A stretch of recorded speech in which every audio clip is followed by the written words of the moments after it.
Bonjour le Bénin, bonjour à toutes et à tous. Immense plaisir de vous retrouver sur 5 sur 7 matin, la matinale que vous propose Bénin Télévision. Ça se passe tous les jours entre 7h, 9h, 6h, 8h temps universel. Nous sommes aujourd'hui mercredi 26 mars et nous allons revenir sur la rencontre des guépards d'hier. Nous allons parler économie également avec Alexandra Djotan et Tené. Si beaucoup d'entreprises choisissent de rester dans l'économie informelle, ce n'est pas forcément par souci d'échapper aux impôts, c'est aussi peut-être parce que les démarches pour donner une existence juridique à une activité sont trop lourdes, des dizaines de papiers à fournir et une administration qui réagit trop lentement aux sollicitations. Voilà pourquoi le Bénin a décidé de faciliter les démarches de création d'entreprise, un processus simplifié qui vous permet, même depuis votre salon, de créer votre entreprise. De l'idée à la concrétisation de votre rêve d'entreprise, on vous retrace le parcours. C'est avec Alexandra Djotan dans sa chronique économie. On vous parlera aussi du Mid-Year Artisan.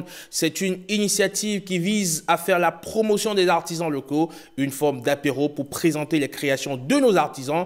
Vous aurez le temps d'en savoir un peu plus. Et puis, le Bénin a peut-être compromis ses chances de qualification pour la Coupe du Monde 2026. Pour cette fenêtre FIFA, les guépards ont récolté un seul point sur 6 possible avec à la clé une défaite 0-2 face à l'Afrique du Sud à domicile au stade Félix Houphouët-Boigny d'Abidjan. Avec mes francs-parleurs de ce mercredi, nous allons décortiquer ces deux matchs pas très rassurants de la sélection nationale et on s'intéressera aussi aux autres groupes, aux autres pays du continent, Ghana, Tunisie, Maroc, Côte d'Ivoire. Les cadors sont au rendez-vous. On vous en parlera bien sûr dans le forum de discussion. Tout de suite et maintenant, le premier grand format de l'actualité sur Bénin TV. FIFA Salomé Atali dit bonjour. Bonjour Herman. Comment allez-vous? Super bien et vous-même? Ça va, c'est un plaisir de vous recevoir sur 5 sur 7 matin pour nous servir le petit déjeuner informatif. On y va tout de suite et maintenant, le bulletin d'information.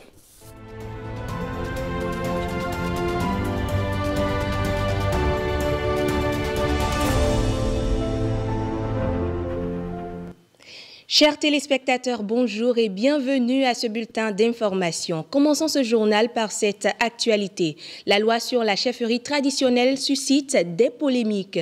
Cette loi qui désigne qui est roi, dans quel terroir et son rôle dans la cohésion sociale et la préservation des identités. Le député Orden Aladati, président de la commission des lois du Parlement, apporte des éclairages. Quand on a voulu engager le débat en plénière, j'ai dit que c'était une question très sensible. Et nous avons imploré le Seigneur, Allah, les manes de nos ancêtres pour qu'ils puissent nous inspirer. Et leurs prières ont été exaucées, puisque le Bénin tient désormais sa loi sur les chefferies traditionnelles. Une loi élaborée sur la base d'un travail scientifique piloté par un comité technique mis en place par le gouvernement. Ce qu'ils ont pris comme cadre de référence. Parce que quand on dit royaume qu'il est, ce n'est pas un certificat que le gouvernement va donner ou bien on va décréter que tel est royaume, l'a été royaume, ne l'a pas été. Ils nous ont dit qu'ils n'ont pas fait un travail mémoriel. Donc il ne s'agit pas de réparer l'histoire. Il ne s'agit pas donc de réajuster l'histoire, de penser les plaies du passé. Ce n'est pas le travail qu'ils ont fait. Leur démarche a été de voir l'état des lieux. Et leur référence, c'est 1894 pour donc les chefferies traditionnelles de la région méridionale du pays et 1897 pour les chefferies de la région septentrionale. 1894, les royaumes et donc le type d'organisation traditionnelle qu'on a eu au Bénin a été banni par le blanc. Donc la pénétration coloniale. Et il a fallu 2-3 ans pour que le colon aille à l'intérieur du pays. La nouvelle loi qui suscite polémique prend désormais en compte 16 royaumes, 81 chefferies supérieures et 10 chefferies coutumières. Même à l'intérieur de l'hémicycle, ce n'était pas évident, puisque les réclamations, les pétitions que nous avons reçues, il y en a beaucoup qui ont été portées par des honorables députés. Voilà, parce que c'est des questions qui nous concernent. Ça concerne les us coutumes, ça concerne nos traditions. L'État n'est pas allé dans l'organisation socio-culturelle des choses. L'État ne s'implique pas. Si vous allez dans le Baroutème, les choses vont rester telles quelles. Le roi de Kika gardera le même rapport avec le roi de Niki. avec les mêmes systèmes donc d'allégeance s'il y en a. Et voilà. Quand vous rentrez dans le Dahomey, ce serait comme tel. La loi que nous avons votée ne désorganise rien au niveau de nos us et coutumes. Que veut faire l'État? L'État veut capitaliser la participation donc de ce type d'organisation traditionnelle à la gouvernance du pays. Avec en bonus des avantages pour les chefferies reconnues. En termes d'appui donc du gouvernement à la restauration des palais par exemple, en termes d'un certain nombre d'avantages spécifiques, d'une certaine reconnaissance solennelle, donc des distinctions honorifiques, vous voyez, ce serait plus discipliné. Le gouvernement, les mairies organisent quelque chose aujourd'hui. Quand on veut inviter les chefs traditionnels, on sait avec précision. Aux 3 catégories de chefferies traditionnelles identifiées par la loi s'ajoute une 4e, celle des chefferies communautaires qui prend en compte les leaders au sein des communautés. Commémoration des victimes de l'esclavage et de la traite transatlantique des esclaves. C'était hier 25 mars. La journée est instituée par les Nations Unies depuis 2007 et vise à appréhender les traumas et défis laissés par ce vaste et long drame civilisationnel à l'échelle d'un continent. Zoom sur cette journée dédiée, sa portée et ses implications avec Jennifer Sativi.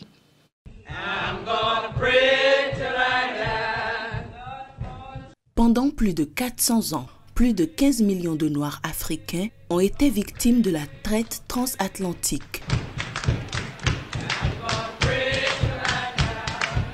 Pour honorer ces victimes, les Nations Unies ont proclamé le 25 mars 2007 Journée internationale de célébration du bicentenaire de l'abolition de la traite des esclaves. L'année suivante, l'organisation a désigné le 25 mars comme Journée internationale de commémoration des victimes de l'esclavage et de la traite transatlantique des esclaves. Le 25 mars, cette date historique et pleine de sens fait référence à la loi sur l'abolition de la traite des esclaves adoptée au Royaume-Uni le 25 mars 1807. Cependant, si cette loi a aboli la traite transatlantique des Africains asservis, elle n'a pas supprimé l'esclavage qui s'est poursuivi pendant des décennies. L'abolition a fait suite à des actes de résistance, notamment la Révolution haïtienne. Traite transatlantique des esclaves, une prise de conscience est indispensable pour faire face au passé, réparer le présent et bâtir un avenir garantissant dignité et justice. Cette année, le thème de la Journée internationale met l'accent sur la nécessité de prendre conscience des horreurs de la traite et asseoir un avenir exempt de toute amertume. Elle passe par la mise en place de cadres de justice réparatrice qui permettent de regarder en face ce chapitre de l'histoire et ses conséquences. Cette journée internationale vise également à inscrire la tragédie de la traite dans la mémoire de tous, insuffler une réflexion commune sur les causes historiques, les modalités et les conséquences de cette tragédie, ainsi qu'une analyse des interactions qu'elle a générées entre l'Afrique, l'Europe, les Amériques et les Caraïbes. Dure une journée sans pianoter son téléphone portable ou sans Internet. Le digital fait partie intime de notre quotidien, mais ce compagnon numérique peut nous isoler. Il creuse un fossé entre les humains et au bout de la solitude, la dépression. Elle sévit de plus en plus. Et IROA, c'est encore par le digital qu'un espace de solution est proposé. Le dossier de ce jour fait focus sur ce fait de société et la réponse technologique apportée grâce à une application développée par de jeunes Béninois. Rebecca Kenjanhoundé, Igor Ayosso, Ernest Tetegou et Daniel Ada nous emmènent pour une immersion. Filzen, c'est le nom de la plateforme dédiée.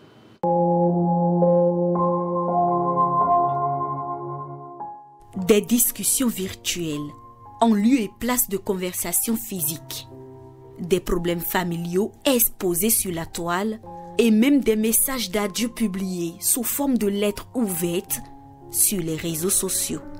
Le dernier en date, celui de Mata Diagne, une biographie aux allures d'un récit funèbre, des révélations sur un acte prémédité et exécuté.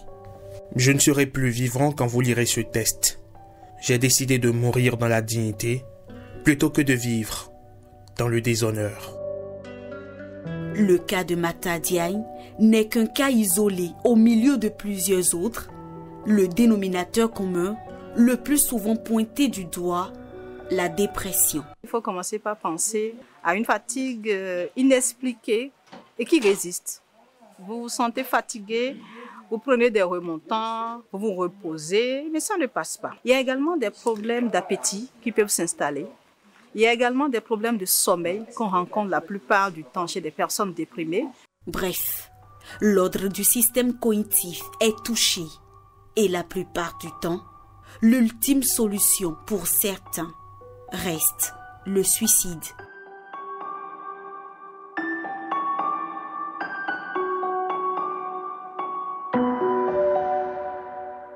Dans ce jardin, Z, un nom d'emprunt, accepte de nous raconter son histoire, une dépression qu'elle subit et qui dure depuis plus de 10 ans. Et oui, le suicide a bel et bien fait partie de ses options. La seule fois que j'ai rencontré un spécialiste, c'était la deuxième fois quand j'essayais de me suicider, en 2023. En 2023, quand je m'étais réveillée de la salle de réanimation au CNHU, c'est ce jour-là, la seule fois que j'ai rencontré un spécialiste qui a essayé de discuter avec moi un peu par rapport à tout ce que j'ai vécu et tout. C'est une première que je m'ouvre vraiment et je parle de tout ça. Ce type de silence, l'Organisation mondiale de la santé le justifie par ces chiffres. À l'échelle mondiale, environ 280 millions de personnes souffrent de dépression. À 50%, elle est plus courante chez la femme. Et plus de 700 000 personnes se suicident chaque année dans le monde. En cause, la peur d'être jugé, la peur du regard des proches qui vous diagnostiquent dès les premières heures la folie.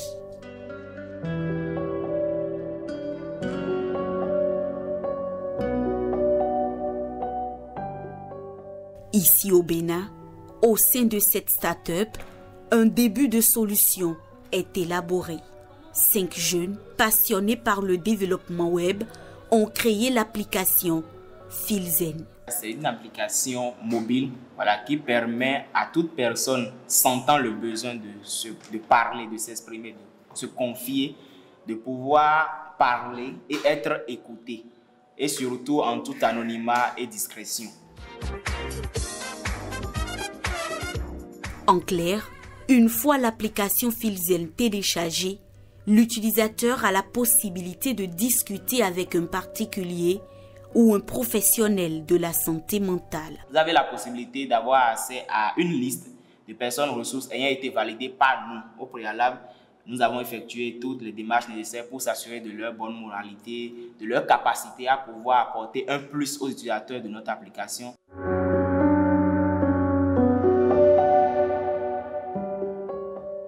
En un an de disponibilité sur le marché, Filzen a déjà répertorié plus de 1000 appels provenant de plusieurs pays, d'Afrique et d'Europe. Un canal disponible dans plus de 10 langues.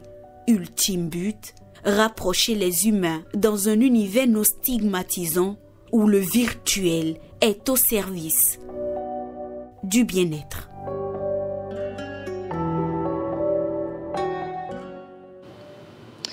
Histoire à présent, nous allons dans l'univers d'un livre qui s'inspire de la figure des prestigieuses Amazones.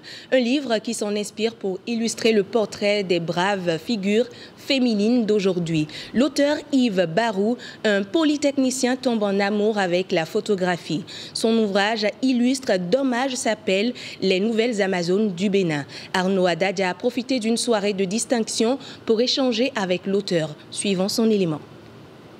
Les nouvelles Amazones du Bénin, comme nom attribué à cet ouvrage par Yves Barou, l'auteur. Nous sommes ici dans l'économie et nous parlons de l'entrepreneuriat. Ce français veut certainement faire allusion à la combativité de la femme béninoise.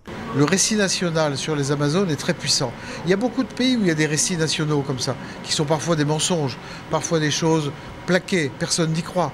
Ici, Il y a une page d'histoire très, très grandiose des Agodjiés et il y a une espèce de souffle, des qualités d'être courageuse, déterminée, pionnière, engagée, résiliente, qui se retrouvent, c'est beaucoup de femmes qui d'ailleurs se revendiquent Amazones. Donc ce récit national, il marche au Bénin et il conduit les femmes, je crois, à avoir une force plus grande, une force à déplacer les montagnes. À chaque Amazone son récit. Ce nouveau récit sur les nouvelles Amazones est réalisé à l'aide des images catégorisées par secteur d'activité économique. L'auteur adopte un style qui rend hommage aux femmes d'aujourd'hui, celles-là qui écrivent actuellement les nouvelles pages de l'économie béninoise. Je suis photographe et j'ai fait un parcours dans le Bénin pour rencontrer 63 Amazones, parmi elles Bertie et Edwige, pour découvrir l'entrepreneuriat féminin au Bénin. J'ai vu des photos, j'ai vu des tests et j'ai remarqué une classification de différents types de femmes. Et je peux vous dire que la classification qui a été faite n'est pas arbitraire. Je pense que M. Yves a le don de cerner ce que chaque femme cache en elle. La place qu'il a donnée à des femmes dans ce livre, à hauteur d'une 60aine, prouve bien que le Bénin est encore dans le feu de l'action des Amazones. Avec cette réalisation, Yves Barou émet le vœu que son ouvrage puisse inciter d'autres femmes à suivre le chemin retracé par ces nouvelles Amazones. Et pendant ce temps, des femmes leaders du Bénin se sont mobilisées en écho dans le cadre de la célébration des droits de la femme pour rendre hommage à un magistère très volontaire des droits de la femme, celui du président Patrice Talon. Victorine Bondé et Benjamin Denayon. Danse au son et au rythme des fanfares, des fanions à l'effigie du président Patrice Talon. Les femmes leaders du Bénin célèbrent la Journée internationale des droits des femmes. Pour elles, c'est une belle manière de dire toute leur gratitude à l'endroit du chef de l'État pour ses actions. Un grand merci à notre président de la République parce que ses œuvres sont incommensurables. Il y en a trop. Moi, j'ai 77 ans, je n'ai jamais vu les œuvres là au Bénin. Vous avez vu les ponts qu'on fait sur la route des pêches. Vous avez vu l'hôpital, vous avez vu les marchés. On a fait la route en pavé. Il a mis de l'argent à la disposition des femmes pour les microcrédits. Monsieur Patrice Talon, président du Bénin, je vous aime de tout mon cœur. Mes femmes aussi vous aiment. Nous sommes prêts à mourir pour vous parce que nous sommes des Amazones. Ce que vous êtes en train de faire au Bénin, on n'a jamais vu ça. Les routes, les marchés, les stades, le microcrédit aux femmes, l'emploi des jeunes à travers le PSIE et la GDIZ et bien d'autres réalisations ont été citées. Pour ces femmes, les fruits ont porté la promesse des fleurs. Le chef de l'État et tout son gouvernement, ils ont tenu parole. Ce sont des choses qui ont été dites pendant la campagne et qui ont été véritablement, concrètement réalisées. Et à travers ces témoignages, nous ne pouvons que remercier et dire qu'il y a du travail encore à faire, mais pour ce qui a été fait, c'est acceptable. Les femmes leaders du Bénin prient aussi pour que tous les projets en cours d'exécution ou futurs soient bien menés à bout pour le bonheur des populations béninoises.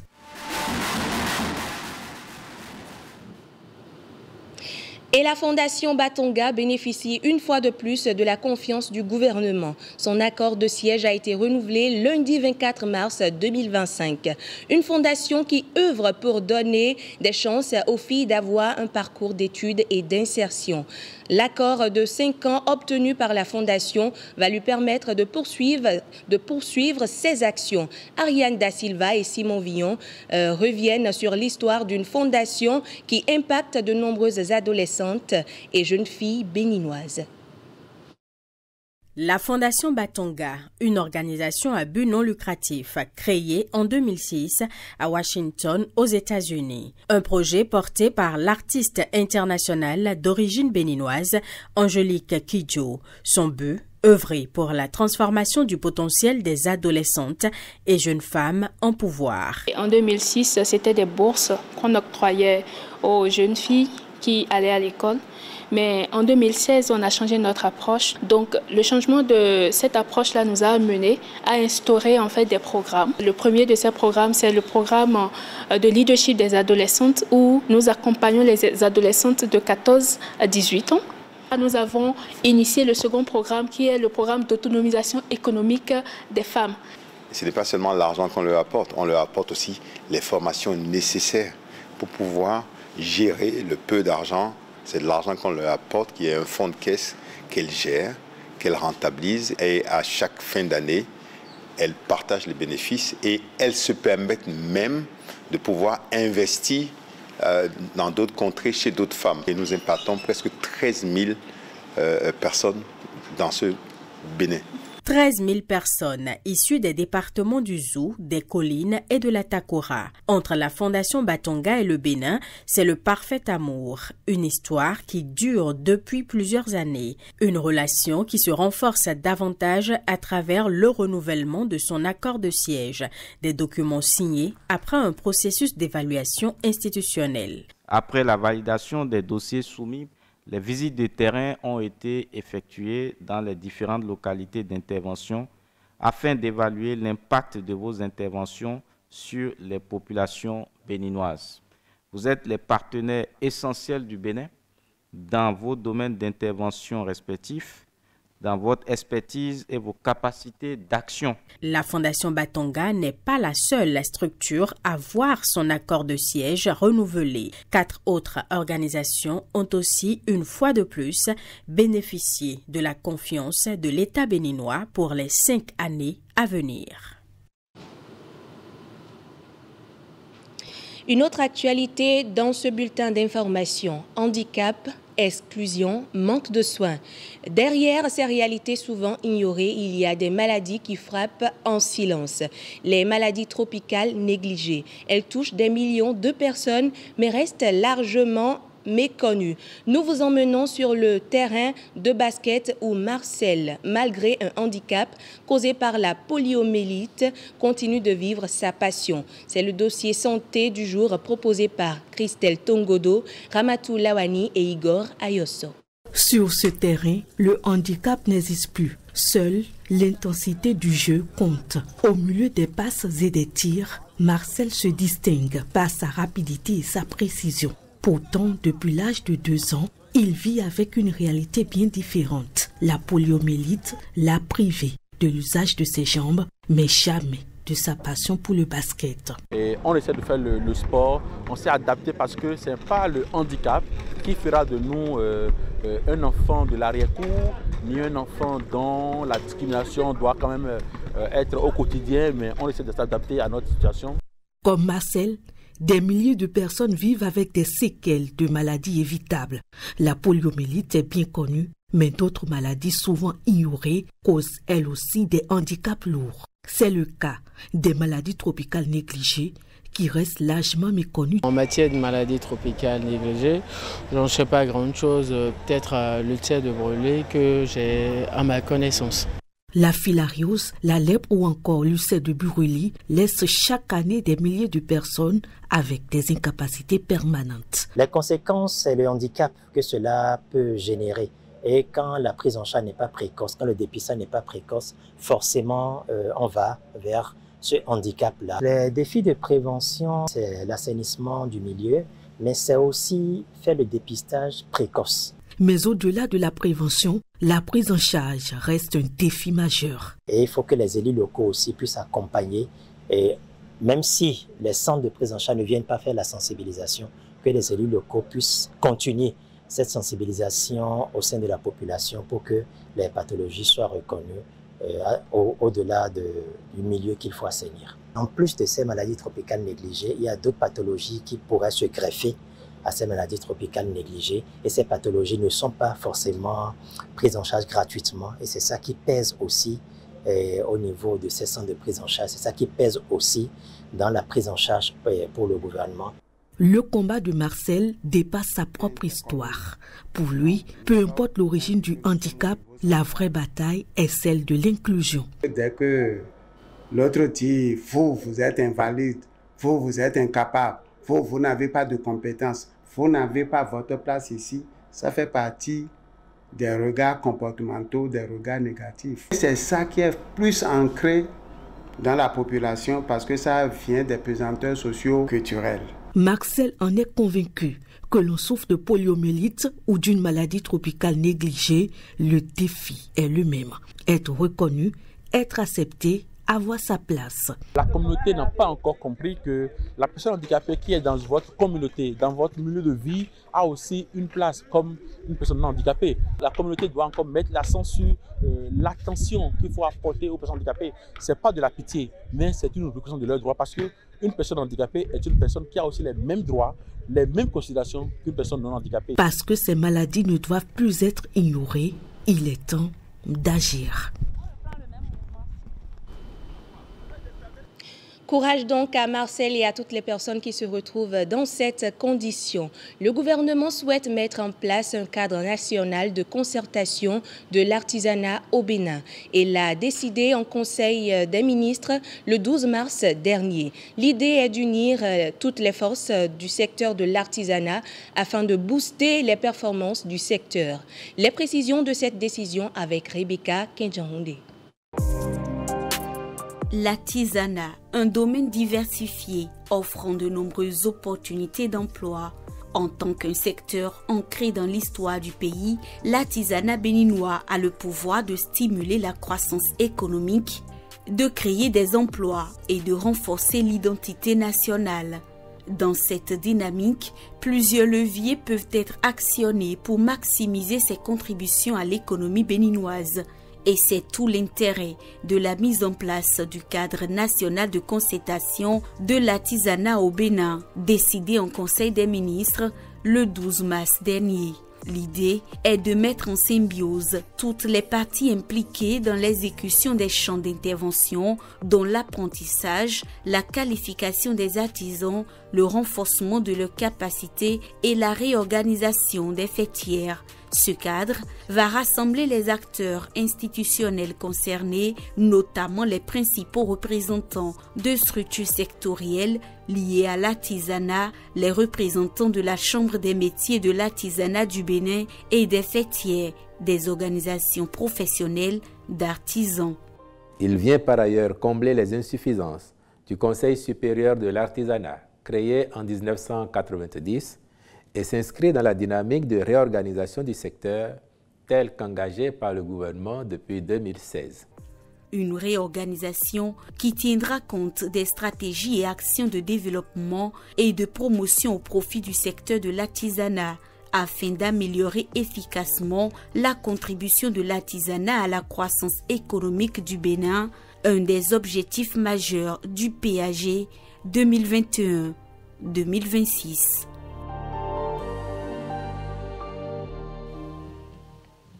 C'est tout pour ce bulletin d'information que je vous remercie d'avoir suivi. Merci à vous, Fifamel Salomé Atadedi. On se retrouve lundi prochain, vous et moi. Par contre, ça se poursuit sans doute pour vous pour le compte de cette semaine. Juste après vous, on reçoit Marcel Arrossi. Marcel pour la une des journaux parvenus à notre rédaction ce mercredi matin.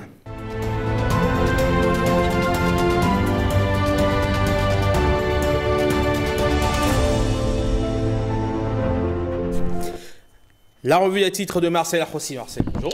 Herman, bonjour, bonjour à tous. Comment allez-vous? Très bien, merci. Avec vous, donc, on va faire le tour d'horizon rapide, vite fait, des journaux parus ce mercredi matin. Voici donc à la une des quotidiens parus et parvenus à notre rédaction les titres qui pourraient vous intéresser. En attendant, la revue de presse, nous démarrons par le quotidien de service public La Nation. Accès à l'eau potable au Bénin, de réels progrès pour la santé et l'économie. Appropriation du code électoral pour les élections de 2026. La Cour suprême face à la gestion du contentieux. Le pays émergent, 6e journée des éliminatoires du mondial 2026.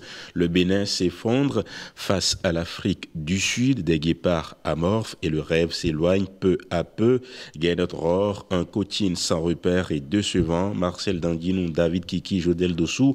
Les grandes déceptions, nécessité de renforcer cette sélection avec de jeunes joueurs au lieu de toujours faire confiance aux vieux qui n'ont plus de temps de jeu dans leur club. tous les membres de l'encadrement technique convoqués pour s'expliquer devant le comité exécutif de la FBF la semaine prochaine selon le pays émergent. La nouvelle tribune culture et tradition béninoise, le potentiel féminin reconnu et valorisé. L'autre vision, tentative de déstabilisation de l'État, les présidents d'institutions brisent le silence, sonnent l'alerte, condamnent et réaffirment leur soutien au président Patrice Talon. Nous parlons de l'autre vision, à la une donc de l'autre vision. Le matinal à présent, morgue du CHD Monokoufo, des corps abandonnés. Le procureur donne un ultimatum pour leur retrait. Complot contre la sûreté de l'État au Bénin, vive condamnation des présidents d'institutions. Bénin intelligent, eau potable dans les collines, le miracle d'Ayedjoko grâce à ce barrage, l'approvisionnement en eau potable des populations des collines est désormais une réalité, une vraie réalité. L'économiste du Bénin, gouvernance des finances publiques en Afrique, PNUD, BAD et PTF en synergie pour des systèmes financiers solides et transparents. Protection des données personnelles au Bénin, la PDP et le CIPB s'engagent par un accord cadre. Fraternité, 6e journée des éliminatoires Coupe du Monde 2026.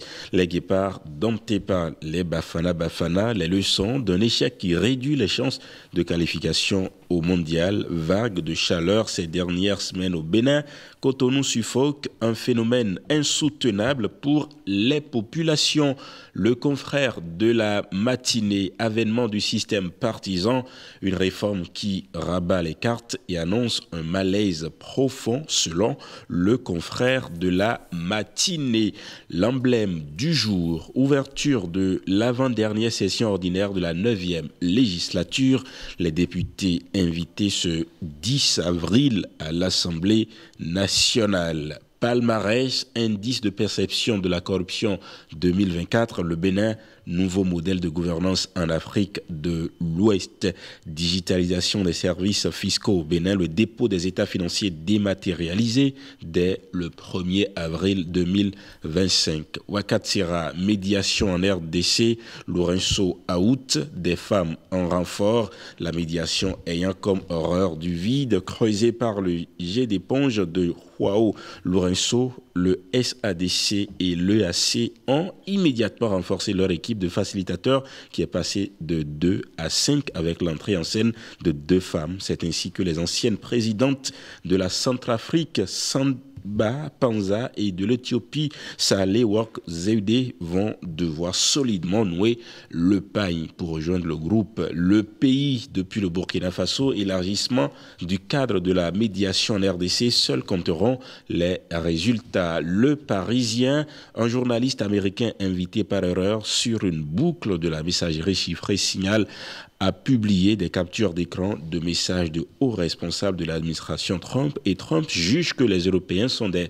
profiteurs, comme l'a affirmé le chef du Pentagone dans une conversation Signal. Jeune Afrique, Simabdou, l'arbre qui cache la forêt des permis miniers gelés, alors que le projet d'exploitation de fer revient sur toutes les lèvres à Conakry. Le reste du secteur minier guinéen tourne au ralenti depuis que la junte a décidé d'en geler le cadastre à son arrivée au pouvoir. Jeune Afrique, au moins 19 militaires camerounais tués dans une nouvelle attaque de Boko Haram dans la région du lac Tchad, à la frontière entre le Nigeria et le Cameroun. France 24, Brice Oligui Nguema déclare sur France 24 « Je veux être porté par le peuple gabonais, pas par un groupe ou un clan ». Radio France Internationale, Gabon, un général qui a fait un coup d'État n'a peur de personne, dit le président Oligui Nguema sur les 2 antennes, RFI et France 24. Voilà pour les titres, la revue de presse dans un instant. Merci beaucoup à vous, Marcel Arrossi, pour ce tour d'horizon assez rapide. On va se retrouver tout à l'heure en fin d'émission, c'est bien cela, pour la revue de presse. Allez, vous allez lire pour les journaux et vous en reviendrez avec la substance, comme vous savez si bien le faire. À tout de suite, Marcel. 5 sur 7, matin, courte pause. Derrière, on va retrouver Alessandra Diotan pour sa chronique économie. Juste après, Sandra Idossou, derrière le débat matinal, le forum de discussion. À tout.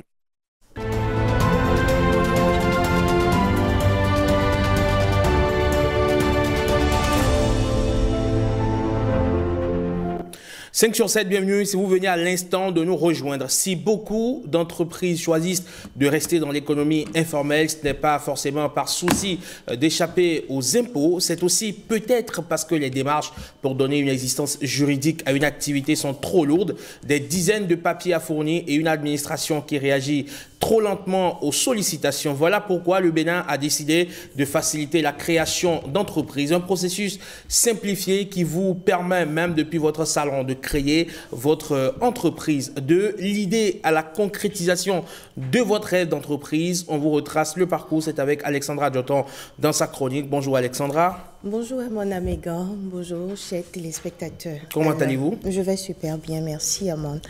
Vous l'avez bien dit, c'est de cela nous allons parler. Création d'entités au Bénin, les formalités à faire, de l'idée à la concrétisation du projet. On parle de création d'entités, mais il est clair que nous faisons référence aux entreprises. Alors, pour en parler, je reçois ce matin Rodrigue Kofi Bekou, consultant, expert fiscaliste et bien sûr gestionnaire des entreprises. Rodrigue Bekou, bonjour. Bonjour, madame la journaliste. C'est un plaisir de vous recevoir ce matin. Plaisir partagé. Vous êtes un fidèle de ce plateau, soyez-en remerciés. Alors, avant d'entreprendre, tout part, n'est-ce pas, de l'idée d'entreprise? Évidemment. Il faut d'abord avoir l'idée, n'est-ce pas, de créer avant même de voir qu'est-ce qu'il faut faire pour créer. Donc, c'est d'abord l'idée, c'est le rêve de vouloir entreprendre. Comme vous le savez, nous sommes dans un environnement où il y a assez de chômage. Beaucoup d'universités forment des cadres, mais il n'y a pas assez d'emplois. Donc il faut changer un peu de paradigme pour pouvoir aller vers la création d'entités. Plus généralement et particulièrement ici, nous parlons de création d'entreprises. Déjà, rassurez-moi, ne va pas à l'entrepreneuriat qui veut, mais qui peut. Ce n'est pas parce qu'on est chômeur que d'office, il faut penser à créer une entreprise, je suppose. Qui ne va pas qui veut, mais qui peut. Ça, c'est une réalité, puisqu'il faut un peu de rigueur dans la gestion. Il faut être quelqu'un qui s'organise bien en matière de gestion d'entreprise, parce que c'est des ressources humaines, il faut gérer, des ressources matérielles, des ressources financières et d'autres. Évidemment, il faut que ce soit quelqu'un qui peut. Mais généralement, on pense qu'il faut forcément avoir de gros moyens avant de s'y lancer. C'est ça que nous allons prouver, parce que prouver ou démentir. Démentir. Ok, parlez-nous alors des grandes étapes qui succèdent à l'idée de création d'une entreprise. Avant cela, j'aimerais quand même conseiller les domaines dans lesquels on peut entreprendre pour que ce soit facile. C'est surtout les domaines liés, n'est-ce pas, aux besoins physiologiques de l'homme, aux besoins fondamentaux. Vous voyez, un homme doit manger. Si tu as l'argent ou pas, tu dois manger. Tu ne peux pas rester affamé. Donc la restauration, c'est un secteur porteur quand même, parce que c'est lié aux besoins. Il y a l'hôtellerie. Nous avons besoin quand même de dormir, de rester quelque part. Il y a la quincaillerie, parce que le Béninois, il aime construire. C'est propre aux Béninois, donc avec cette attitude particulière du Béninois à vouloir rester chez lui, la quincaillerie marche forcément. À part ça, il y a la pharmacie. Si vous tombez malade, vous allez forcément prendre les médicaments. Vous avez l'argent ou pas, vous ne pouvez pas passer, vous laissez passer de via trépas. Il y a les soins au niveau des hôpitaux, au niveau comment on appelle-t-on, des cliniques. Donc tout cet ensemble-là sont des activités quand même qui marchent forcément. On peut aussi ajouter la création d'écoles. C'est vrai que c'est pour le social, mais c'est des activités qui marchent. Donc pour entreprendre, il faut aussi savoir dans quel domaine investir. Il y a aussi le foncier sous forme commerciale. J'investis dans l'achat de parcelles sécurisées. Quelques années plus tard, ça prend toujours de la valeur, je revends, donc je me spécialise dedans. Donc je peux déjà dire, c'est domaine d'activité pour que l'on puisse en voulant entreprendre, voir faire quel domaine d'activité y aller. L'agriculture, ça a ses risques, parce que, vous savez, on peut avoir invasion d'insectes et tout peut partir. Vous verrez que souvent, même les banques n'aiment pas trop investir dans le domaine agricole. Il faut aussi avoir beaucoup de temps pour y consacrer cette activité. Il y a quand même une bonne nouvelle. Tout récemment, l'État est en train de mettre en place un dispositif d'assurance, voilà, pour couvrir ces genres de risques. Voir son champ parti en fumée ou ravagé par les insectes, c'est un risque. Tout à fait. Et lorsque ce risque est couvert, c'est une bonne chose. Tout le monde est d'accord que quand on se met dans un secteur qui a l'assurance, on peut être tranquille pour pouvoir s'y investir. En parlant maintenant des formalités. Oui. Déjà, nous allons remercier l'État pour la simplification des formalités. Aujourd'hui, depuis chez soi, théoriquement, en 3 heures de temps, on peut créer une entreprise. Faites-vous un peu plus clair, voilà. C'est-à-dire une entreprise, la création d'une entreprise peut passer par soit un établissement, c'est la forme la plus simple, puisqu'elle est restreinte à la personne physique, l'établissement, ou sous forme de société. Et aujourd'hui, pour faire cette formalité, vous pouvez le faire en ligne, en allant sur le site monentreprise.bj, monentreprise.bj. Qui est un site mis en place par la pièce. La pièce, bien sûr. C'est ça. Et donc, pour pouvoir faire cette création d'entité, ici, il s'agit d'établissement. Vous allez fournir une pièce d'identité, soit un casier judiciaire ou à défaut une déclaration sur l'honneur, et vous allez fournir également, vous allez payer du moins en ligne la somme de 10 000 francs CFA. Vous allez donc en ligne et vous allez renseigner un certain nombre d'informations sur l'entreprise que vous voulez créer, l'activité, où est-ce que ça se trouve. Vous allez fournir ces renseignements. Vous allez également déclarer au moins une personne, parce qu'on ne peut pas créer une entreprise sans avoir une personne. Vous pouvez déclarer une personne en ligne à la CNSS, Caisse nationale de sécurité sociale. Lorsque vous finissez ces différentes formalités, vous avez un certain nombre de pièces. Il y a d'abord la publication de la création de votre entité, il y a le registre de commerce et de crédit immobilier, RCCM, il y a l'IFU, il y a la déclaration à la CNSS, le document qui consacre ça, et éventuellement la carte de commerçant ou d'importateur. Je voudrais bien comprendre, tous ces documents sont émis immédiatement dès que vous avez rempli les formalités auxquelles vous avez fait référence. Vous payez par Momo, oui. Ça peut être MTN, Move et autres.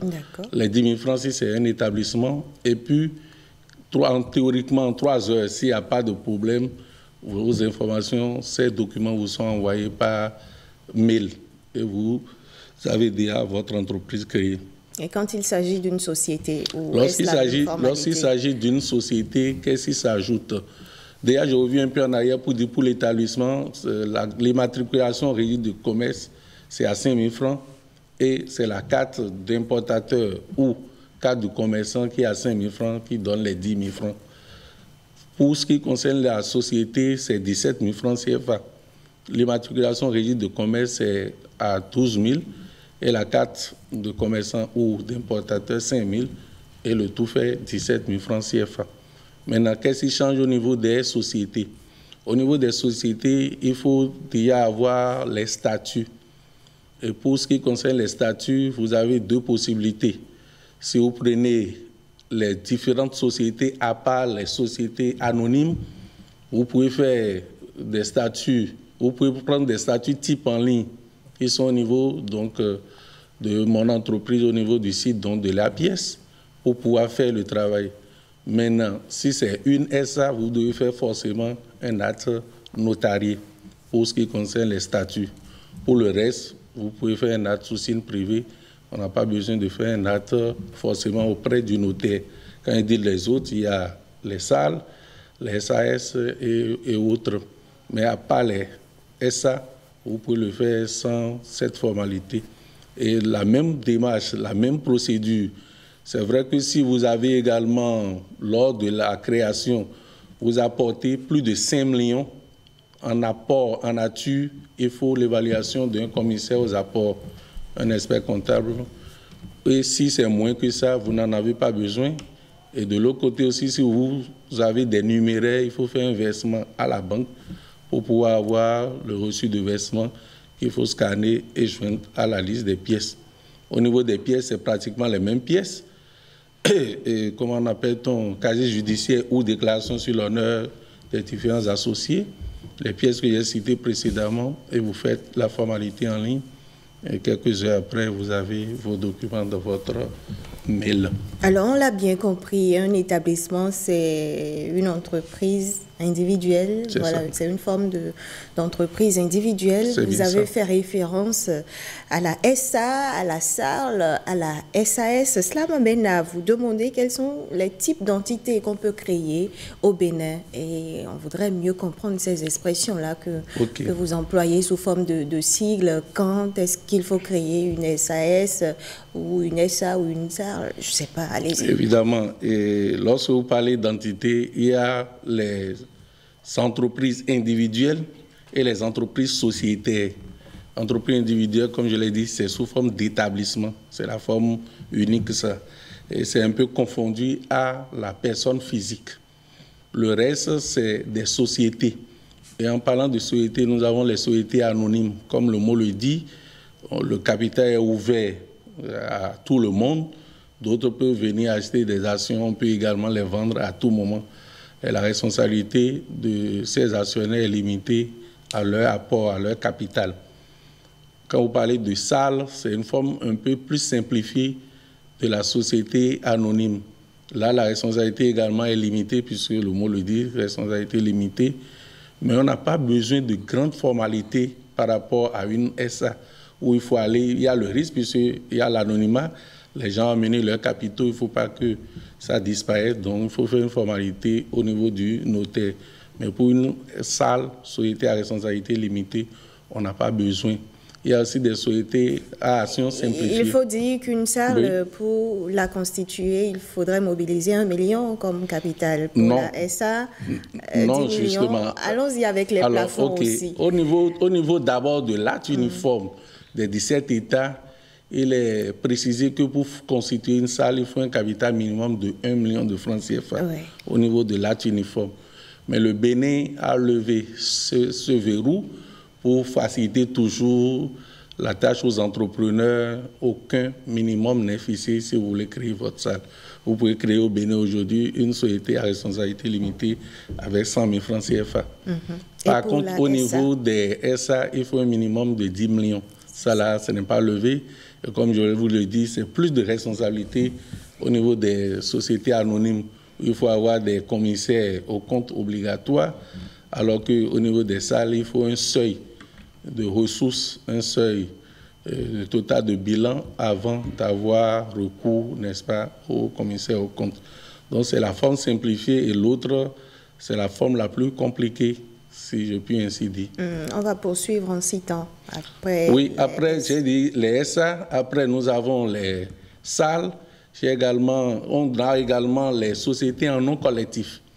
Les sociétés en non collectif présentent plus de risques pour les actionnaires parce que c'est des sociétés de personnes. Et non seulement la responsabilité est étendue aux biens qu'ils ont amenés dans l'entité ou la société créée, mais également à leurs biens personnels. Donc, en cas de faillite où on n'arrive pas à faire face, n'est-ce pas, aux dettes, on peut aller prendre vos biens personnels.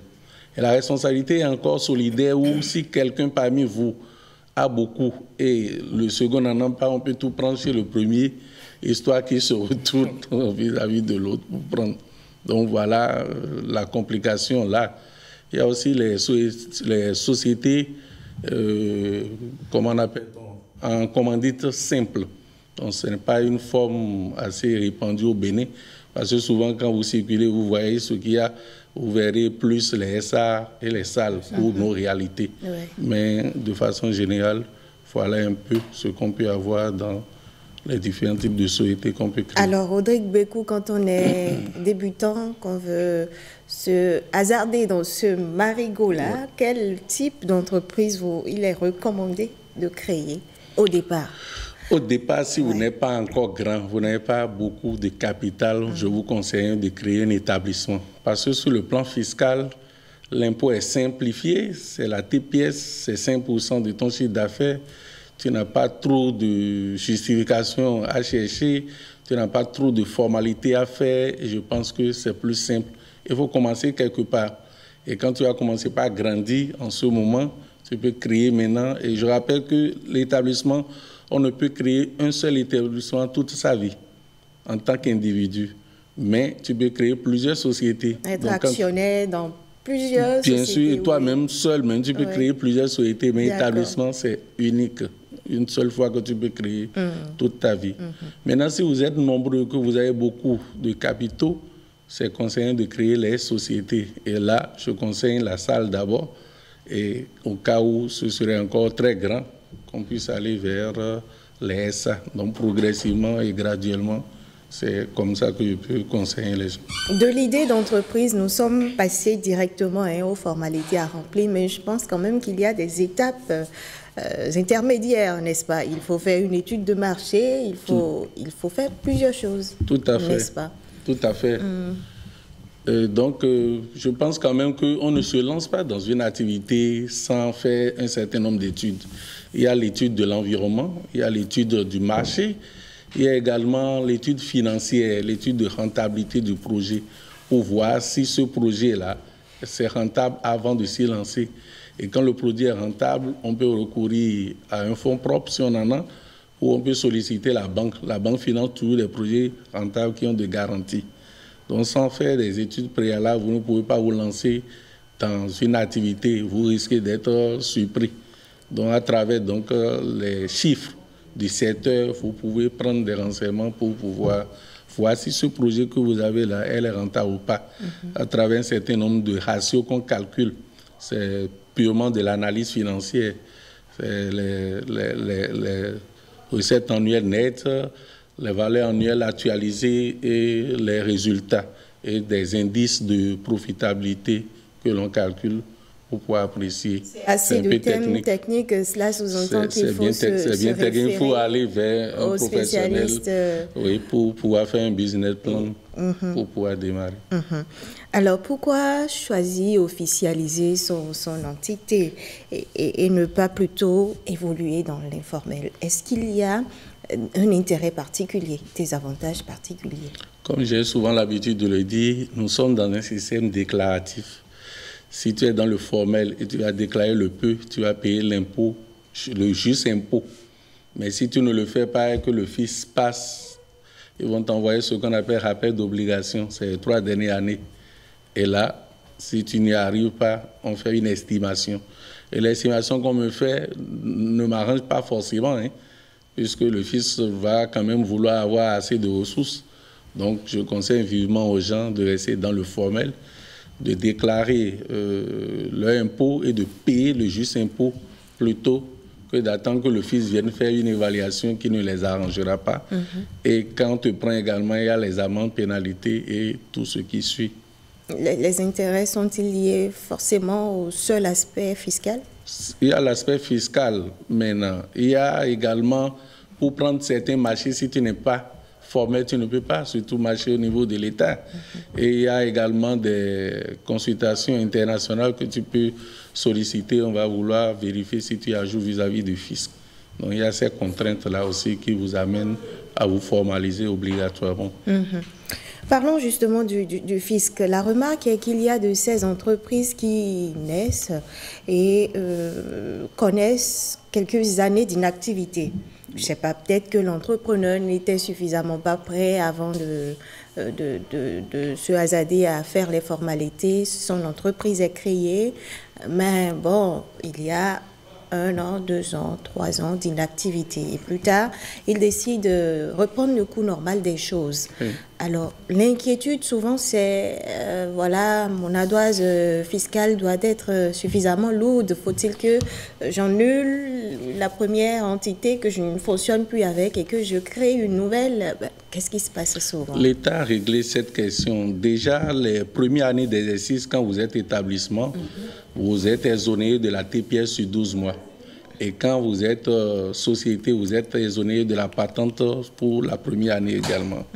Maintenant, l'État a suffisamment compris qu'il faut amener les gens à quitter l'informel. Et donc, dans le but de formaliser les entreprises, une mesure a été prise. Si tu as exercé pendant des années et que tu n'es jamais venu vers le fisc, tu décides de venir spontanément, on te permet de payer juste les impôts des 3 années, sans pénalité, sans moratoire. Mais tu n'as pas exercé. Si tu as exercé. J'ai pris le cas d'abord de tu as exercé. Tu as exercé même plus de 10 ans. On te prend l'impôt des 3 dernières années seulement. D'accord. Et sans pénalité et autres. Donc, c'est la première avantage, ça. Ensuite, si tu n'as jamais exercé, tu écris une déclaration sur l'honneur que tu n'as pas exercé et tu ne perds rien pour toutes ces années. Donc, tu commences, le tableau est remis à zéro à partir de l'année où tu veux reprendre les activités. C'est déjà une très bonne chose pour encourager la création et mener les activités et venir vers le formel. C'est bien ça. Merci à vous, Rodrigue Beco. Nous sommes au terme de notre entretien de ce matin. Merci pour toutes vos explications, vos clarifications. Alors, vous qui nous suivez, chers téléspectateurs, si vous aspirez à mettre en place votre entreprise, vous voilà donc suffisamment renseignés sur ce qu'il y a à faire. Herman Amégan, on se donne rendez-vous mercredi prochain. Absolument. On en sait un peu plus sur la création d'entreprises au Bénin et ce que cela implique, les implications de la création d'entreprises. Si vous avez un projet justement de créer une entité, vous savez désormais à quoi vous en tenir.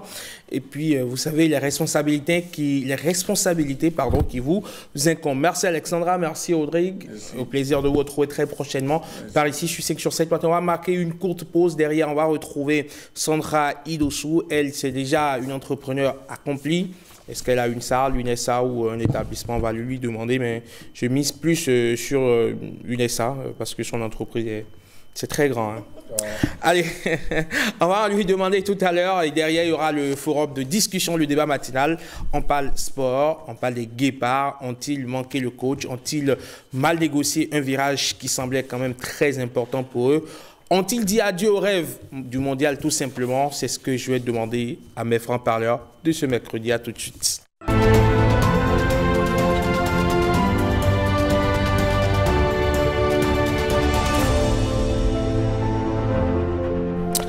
5 sur 7 matin, on vous parle du Mint Artisan. C'est une initiative qui vise à faire la promotion des artisans locaux, une forme d'apéro pour présenter la création de nos artisans. Nous aurons le temps donc d'en savoir un peu plus avec Sandra Idossou. Elle est la responsable, la promotrice de Couleurs d'Afrique, qui est une galerie. Bonjour et bienvenue, Sandra. Bonjour Herman. Comment allez-vous? Je vais bien et merci une fois encore de me recevoir ici pour parler de nos artisans. Mais c'est un plaisir de toujours vous recevoir par ici pour éventuellement mettre la lumière sur vos initiatives. On sait que vous êtes une boîte à idées, que vous expérimentez pas mal de choses pour essayer de mettre en valeur les créations béninoises, que ce soit à travers l'artisanat, que ce soit à travers la restauration, le Made in Bénin. Vous faites énormément pour pouvoir mettre la lumière sur ce que font les Béninois. Et justement, vous faites ce que vous appelez Media Artisan. Est-ce que vous pouvez nous dire à peu près de quoi il s'agit?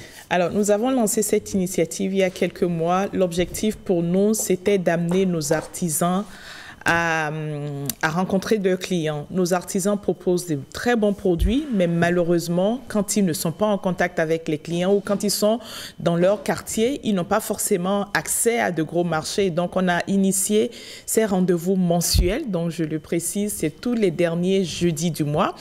Et à chaque rendez-vous, nous invitons des artisans différents qui viennent, qui présentent aux clients. Ce n'est pas une foire, c'est pas comme si on venait vendre. C'est pas ça l'objectif, mais on vient pour se faire connaître.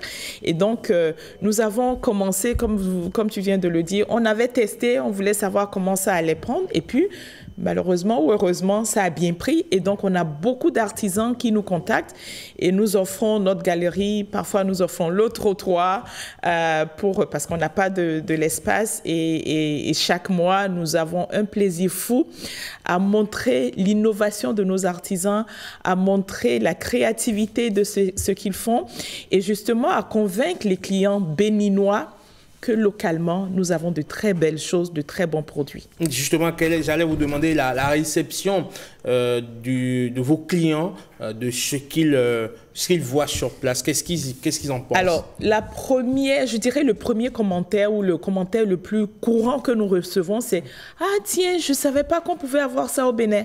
C'est souvent ça. Et ça vient même des Béninois qui disent « Ah, comme la dernière fois, il y avait quelqu'un qui proposait des liqueurs avec le sushi. » Et quelqu'un qui fait « Ah bon, donc le fio qu'on mange juste au bord de la route, comme ça, là, ça peut être en liqueur. » Et donc, c'est vraiment ces commentaires qui montrent une fois encore que si nos artisans ont des rendez-vous comme ça pour montrer leur innovation, petit à petit, nous allons pousser la consommation, nous allons, je dirais, peut-être réduire notre consommation de ce qui est importé. Parce qu'aujourd'hui, nous consommons beaucoup ce qui est importé. Et comme je le dis souvent, quand nous achetons importé, nous faisons développer les économies de ces pays-là. Quand nous achetons du riz, je ne sais pas, des boissons, du poisson, enfin bref, nos habits, quand nous achetons ces produits consommés, il faut nous dire que 80% de notre achat retourne dans ces pays-là. Et donc, notre objectif, c'est de faire en sorte, d'ailleurs, comme un artisan le dit si bien, c'est de faire en sorte que l'argent reste au Bénin. C'est ça notre objectif.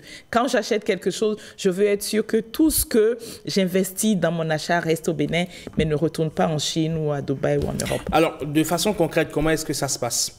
Ça commence tous les derniers jeudis du mois à la Galerie Couleurs d'Afrique qui est située sur la route de l'aéroport. Quand vous arrivez, c'est ouvert à tout le monde. Donc, c'est vraiment, l'accès est ouvert à tout le monde. C'est un apéro où nous avons des artisans qui viennent et ils commencent à 18h00. Nous sommes promptes, voilà.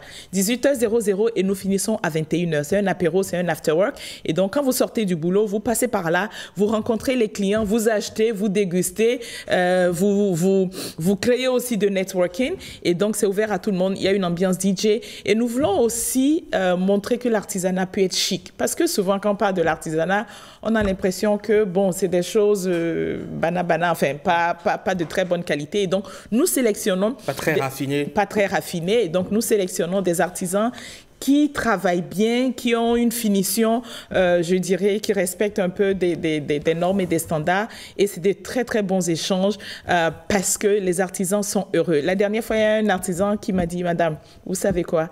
Si je viens et que je rencontre un seul client, grâce à ce seul client, je me dis, c'est une centaine de clients qui vont connaître mon produit. » Et donc, ce sont ce feedback de ces artisans. Et les artisans, ils viennent de partout.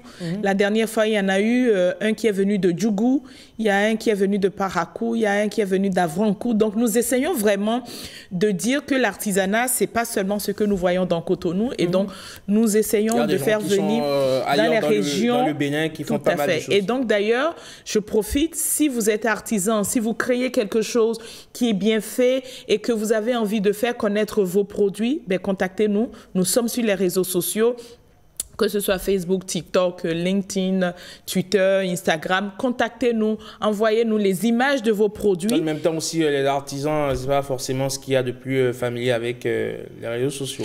Aujourd'hui, les artisans comprennent que grâce aux réseaux sociaux, on peut vendre. Donc, quand on est un peu sérieux, quand on comprend un peu, on se rend compte que le marché, ce n'est pas ceux qui sont juste autour de nous. Le marché, c'est aussi ceux qui sont ailleurs. Donc, la plupart d'entre eux utilisent les réseaux sociaux et nous voulons justement lancer cet appel pour demander à tous les artisans, que vous soyez menuisier, forgeron, enfin je ne sais pas, vous créez quelque chose de vos mains, contactez-nous. Et si vos produits sont de très bonne qualité, nous allons pouvoir... Est-ce qu'il y a un comité de sélection qui travaille sur, on va dire, sur le projet? Tout à fait, tout à fait. Nous avons mis en place, alors je dois le préciser, tout ça nous le faisons de façon bénévole. Donc nous avons quelques bénévoles qui nous accompagnent, qui nous aident à sélectionner des artisans et parfois même à accompagner, parce qu'il y en a quelques-uns qui viennent, on sait que l'idée est bonne, mais ce n'est pas encore tout à fait ça. Donc, on va se donner quelques semaines, quelques mois pour dire on va travailler sur ces contours et si on arrive à trouver de la qualité, bien à ce moment, on vous programme pour les prochaines éditions. Et donc, je voudrais vraiment profiter pour lancer un appel et demander au public surtout de venir. Si nous ne venons pas découvrir, les artisans ne vont pas innover. Et pour moi, dans la promotion de l'artisanat, c'est que nous poussons nos artisans à innover, à améliorer ce qu'ils font. Parce qu'ils vont venir, ils vont entendre ce que les clients disent, et ils vont repartir en disant, tiens, je vais faire comme ça, je vais améliorer. Et c'est comme ça que petit à petit, dans 10 ans, dans 20 ans, on va se rendre compte que tous nos produits locaux sont de très bonne qualité au lieu que nous soyons tout le temps à acheter ce qui vient d'ailleurs. Ça fait à peu près combien de temps que vous êtes lancé dans cette aventure?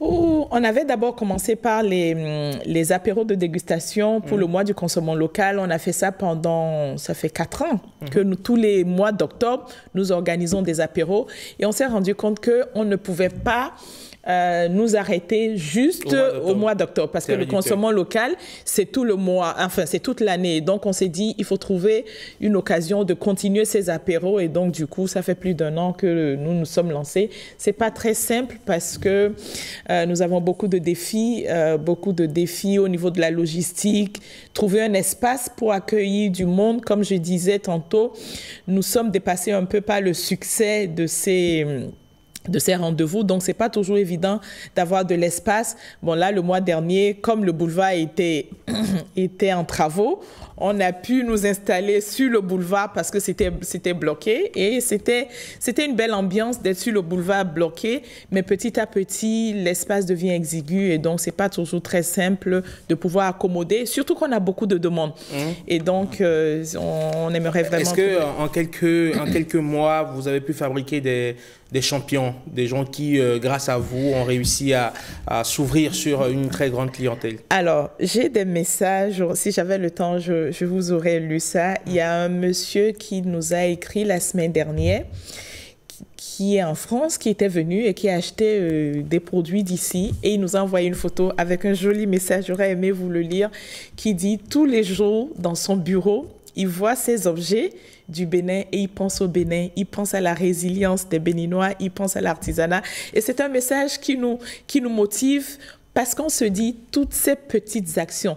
C'est vrai que ce sont des actions, on ne peut pas les quantifier. C'est pas simple à évaluer l'impact, mais nous savons que tôt ou tard, que nous contribuons à quelque chose. Et donc, les clients qui consomment, qui achètent, sont contents.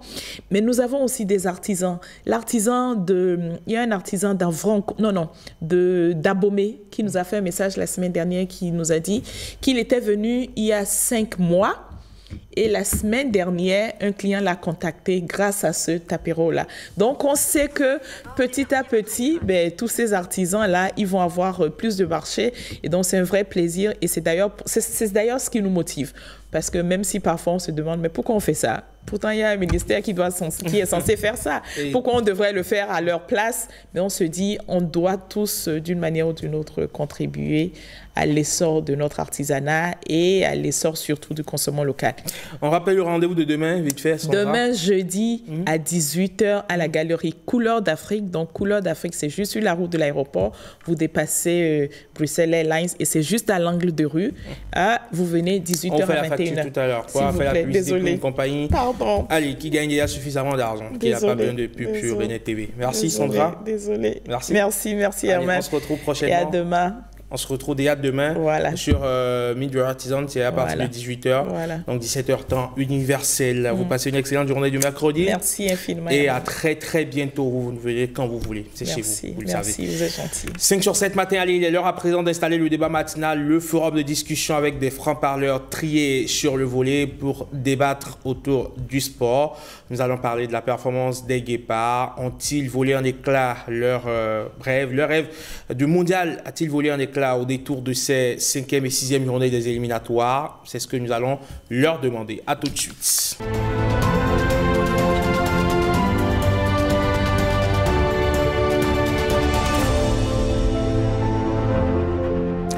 5 sur 7 matin, bienvenue dans le débat matinal, bienvenue dans le forum de discussion. Le Bénin a peut-être compromis ses chances de qualification pour la Coupe du Monde 2026 pour cette fenêtre FIFA. Les Guépards ont récolté un seul point sur 6 possibles avec à la clé une défaite 0-2 face à l'Afrique du Sud. Avec mes francs-parleurs de ce mercredi, nous allons décortiquer ces 2 matchs pas très rassurants de la sélection nationale et on s'intéressera aussi aux autres pays également du continent, Ghana, Tunisie, Maroc, Côte d'Ivoire. Les cadors sont au rendez-vous. Brice Ressou, bonjour et bienvenue.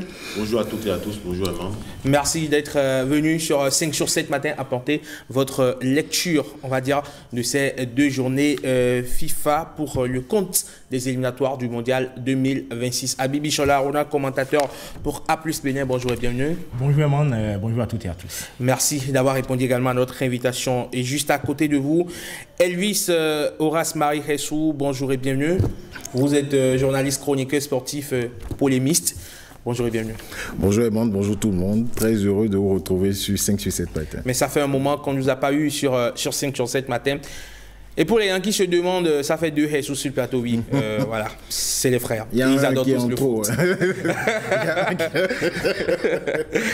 Brice, alors, vous avez suivi les 2 matchs des Guépards. 2 buts partout face au Zimbabwe, 0-2 face à l'Afrique du Sud au Félicia hier.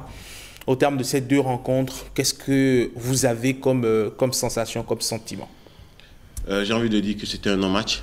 Un non-match peut-être dû à une fraîcheur physique qui faisait défaut. Parce qu'on n'a pas senti cette capacité des Guépards à pouvoir faire quelque chose dans ce match. Ils ont été dominés du début jusqu'à la fin. On ne prétend pas pouvoir rivaliser dans le jeu avec l'Afrique du Sud, qui est, il faut l'avouer, un camp en-dessus du Bénin. Il faut qu'on reconnaisse notre niveau. Mais véritablement, sur ces 2 rencontres, principalement la rencontre d'hier, on a senti qu'il y avait quelque chose qui faisait défaut par rapport aux prestations qu'on a l'habitude de voir.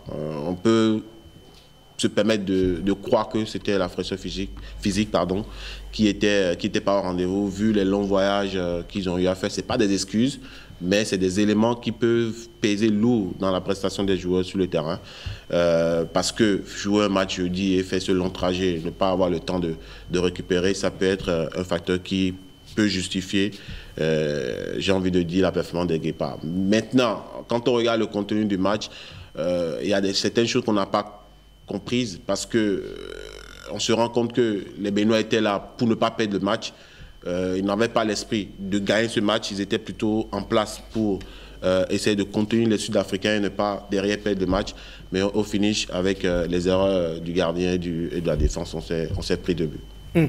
Alors, Habib Ishola Aruna, est-ce que avant cette double confrontation, vous étiez quand même plus ou moins optimiste sur le fait qu'on pourrait quand même sortir victorieux peut-être avec un 4 points ou un 3 points sur 6 ou voilà, vous n'avez pas été déçu dans vos attentes? Non, pas vraiment déçu parce que je disais, si vous vous rappelez, il y a une semaine que pour moi, la catastrophe aurait été qu'on sorte avec 0 point et finalement le Bénin s'en soit avec 1 point. Pour moi, c'est pas si mauvais que ça.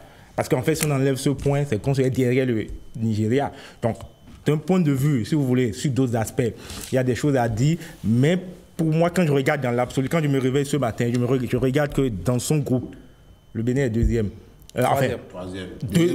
Deuxième est Seko, à égalité de points avec le Rwanda, et que le Bénin est devant le Nigeria. Pour le moment, quand il fait le bilan mathématique des 6 points, la campagne n'est pas ridicule, elle n'est pas perdue, même si on entre en termes de contenu. Maintenant, pour revenir sur le contenu, alors je dirais, première chose, c'est la fenêtre FIFA qui, depuis peut-être 2 ans, a révélé le vrai niveau des Guépards du Bénin. Quand on dit vrai niveau, dans toute sa laideur, dans toutes ses difficultés, dans toutes les limites de l'équipe. Est-ce qu'on n'appelait pas là parce qu'en fait, sur les 2 matchs... Est-ce qu'on n'est pas un peu dur, Habib? Pas vraiment dur. Je vous explique. D'accord. On a été dans tous les scénarios, c'est-à-dire un scénario où on mène 2-0, on ne peut pas conserver, les Guépards n'arrivent pas à conserver le score. On se retrouve sur le 2e match hier face à l'Afrique du Sud, où on est mené, en fait, où il n'y a pas eu de réaction derrière. Et quand on ajoute à ça le fait qu'il y a le problème congénital, à savoir que la production de jeu laisse à désirer, moi j'ai l'impression que quand je sors, en fait, l'image après les 2 rencontres, c'est que je me retrouve exactement il y a 22 ans, 23 ans derrière, au moins le Bénin n'avait encore jamais participé à une Coupe d'Afrique des Nations. Ça a joué exactement sur les 2 matchs de la même façon. Ça ne veut pas dire que je critique les joueurs. Moi, je ne critique pas les joueurs parce que pour moi, les joueurs sont à leur niveau. On sait les joueurs qu'on a aujourd'hui, le meilleur joueur du Bénin, Steve Mounier, il ne joue même pas en club.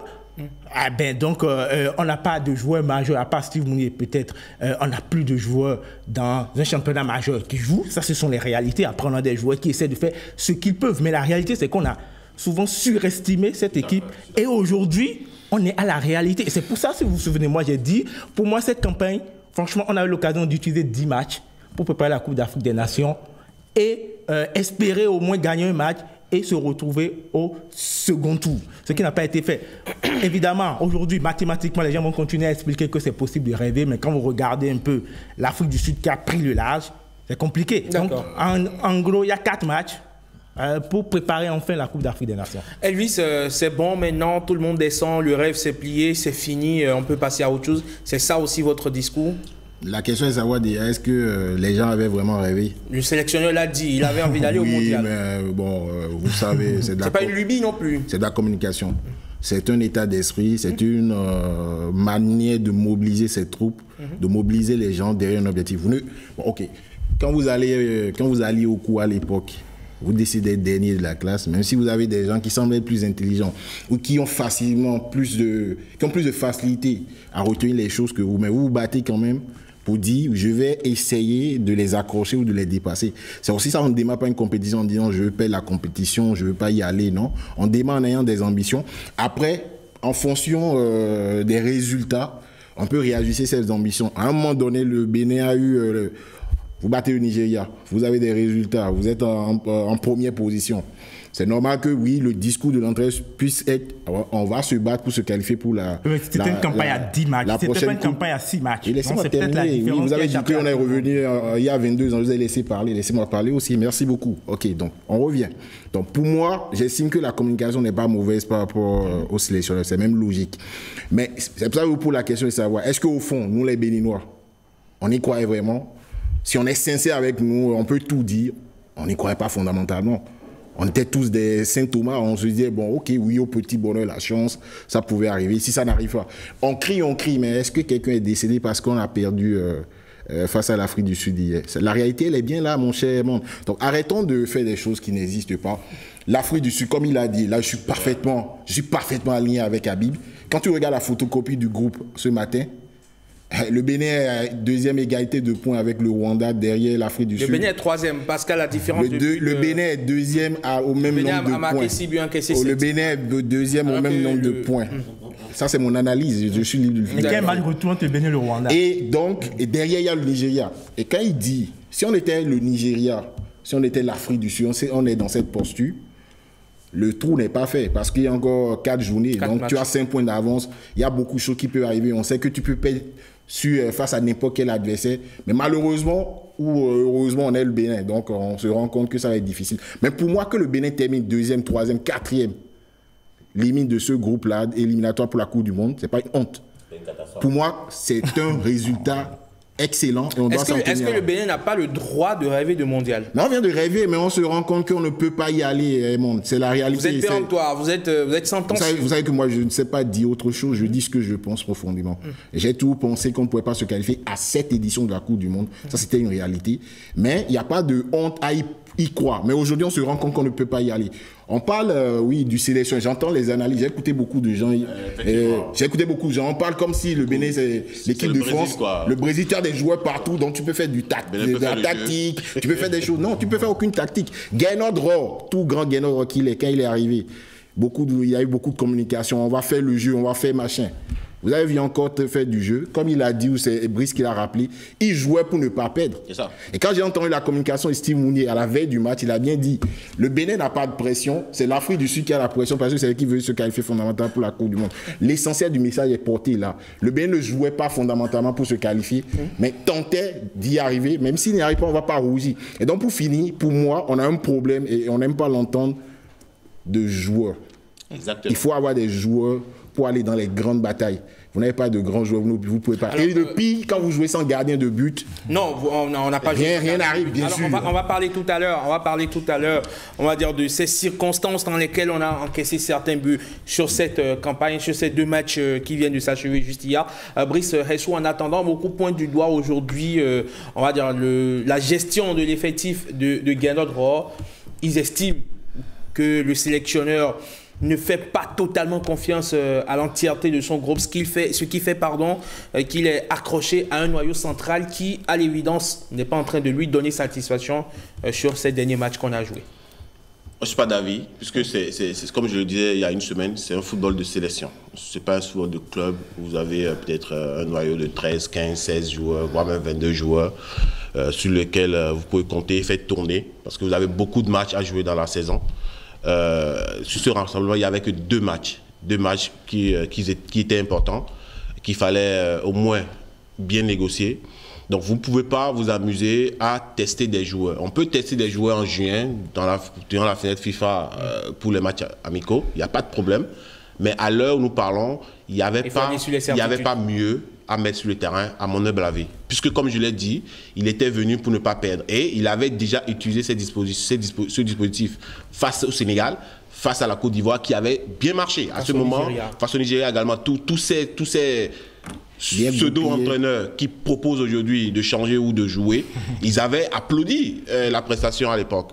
Aujourd'hui, il ne faudrait pas que des gens se jouent des entraîneurs, des Mourinho aujourd'hui ou des Pep Guardiola qui vont nous inventer le jeu de l'équipe nationale. On n'a pas de joueurs. On dit aujourd'hui qu'on va mettre des joueurs pour garder le ballon contre ces joueurs. On n'a pas de joueurs pour proposer le jeu que nous voulons avoir. On a des joueurs pour contre-attaquer. On n'a pas des joueurs adaptés. On a des joueurs pour contre-attaquer ou pour marquer sur des coups de pied arrêtés. Et quand vous regardez un peu le jeu, les buts de l'équipe nationale, ça se passe comme ça. On n'a pas des jeux flamboyants où on ressort le ballon depuis la défense, on construit des attaques placées pour aller marquer un but. Il n'y en a presque pas. Le but en Mozambique, tout le monde en a parlé parce que... au Zimbabwe, c'est un but sorti de nulle part. C'est exceptionnel.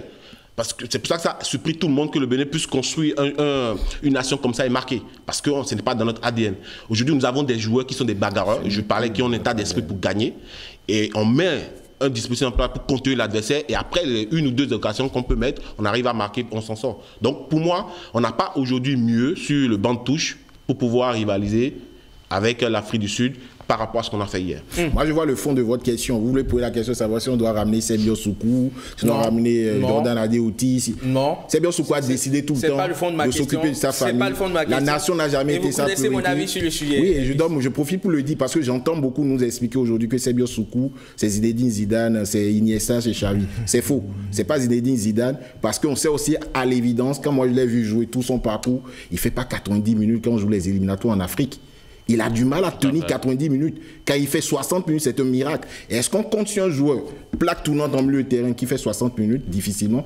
La réponse, elle est évidente, c'est non. Et derrière, quand le coach a l'impression que le comportement ne suit pas, on a tout le temps décrit le fait qu'on a eu des entraîneurs qui ont manqué de poigne. On a eu des dirigeants qui ont manqué de poigne face à des joueurs qui ont voulu faire à leur tête. Mais pour une fois qu'on a un sélectionneur qui décide que pour venir en équipe nationale, il faut filer droit. Il faut respecter le drapeau. Il faut respecter le sélectionneur qui est en place. On veut tomber sur non. Moi, j'applaudis des mains et des pieds le fait que le sélectionneur décide d'exclure certains joueurs.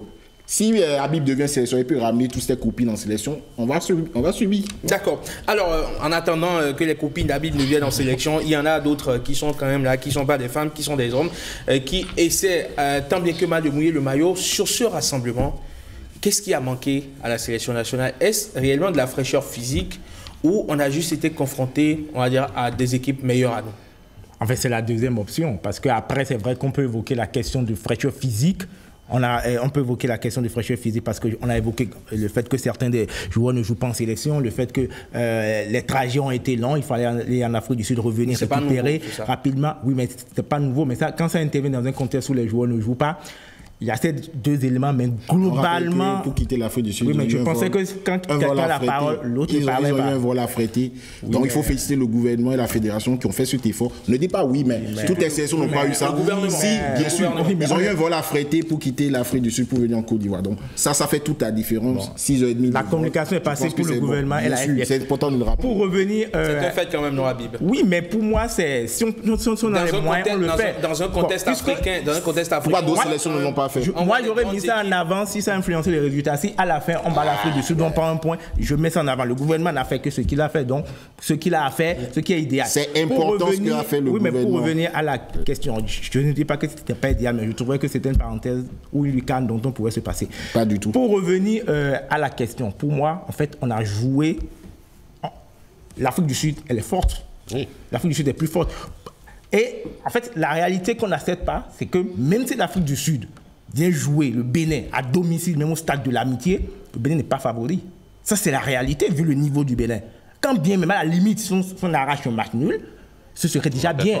Voilà, donc après, ça se joue en Côte d'Ivoire, même si, bon, ok, la théorie de Félicia... C'est quand même pas une rhétorique du misérabilisme. Non, ça n'a rien à voir. On parle de l'Afrique du Sud. L'Afrique du Sud, depuis que Brosse est là, l'entraîneur est là, c'est quand même du travail qui se fait, c'est la continuité de ce qui se fait, qu'on a vu depuis la dernière Coupe d'Afrique des Nations. Et cette équipe de l'Afrique du Sud... qui fait oui, le travail, mais c'est déjà en partie ça, et ça renforce l'équipe. C'est vrai que les joueurs sud-africains, ce ne sont pas les joueurs qui évoluent dans les championnats américains, dans les championnats européens. Ça fait que beaucoup ne connaissent pas les joueurs individuellement. Mais à la vérité, c'est très bon, c'est cohérent, c'est construit. Du championnat, il y a beaucoup de joueurs sud-africains qui ne vont pas en Europe parce qu'ils n'auront pas de meilleurs contrats en termes de rémunération. C'est ça la réalité. Sinon, il y en a qui peuvent jouer en Ligue 2, en Ligue 1, même en France, ils n'y vont pas.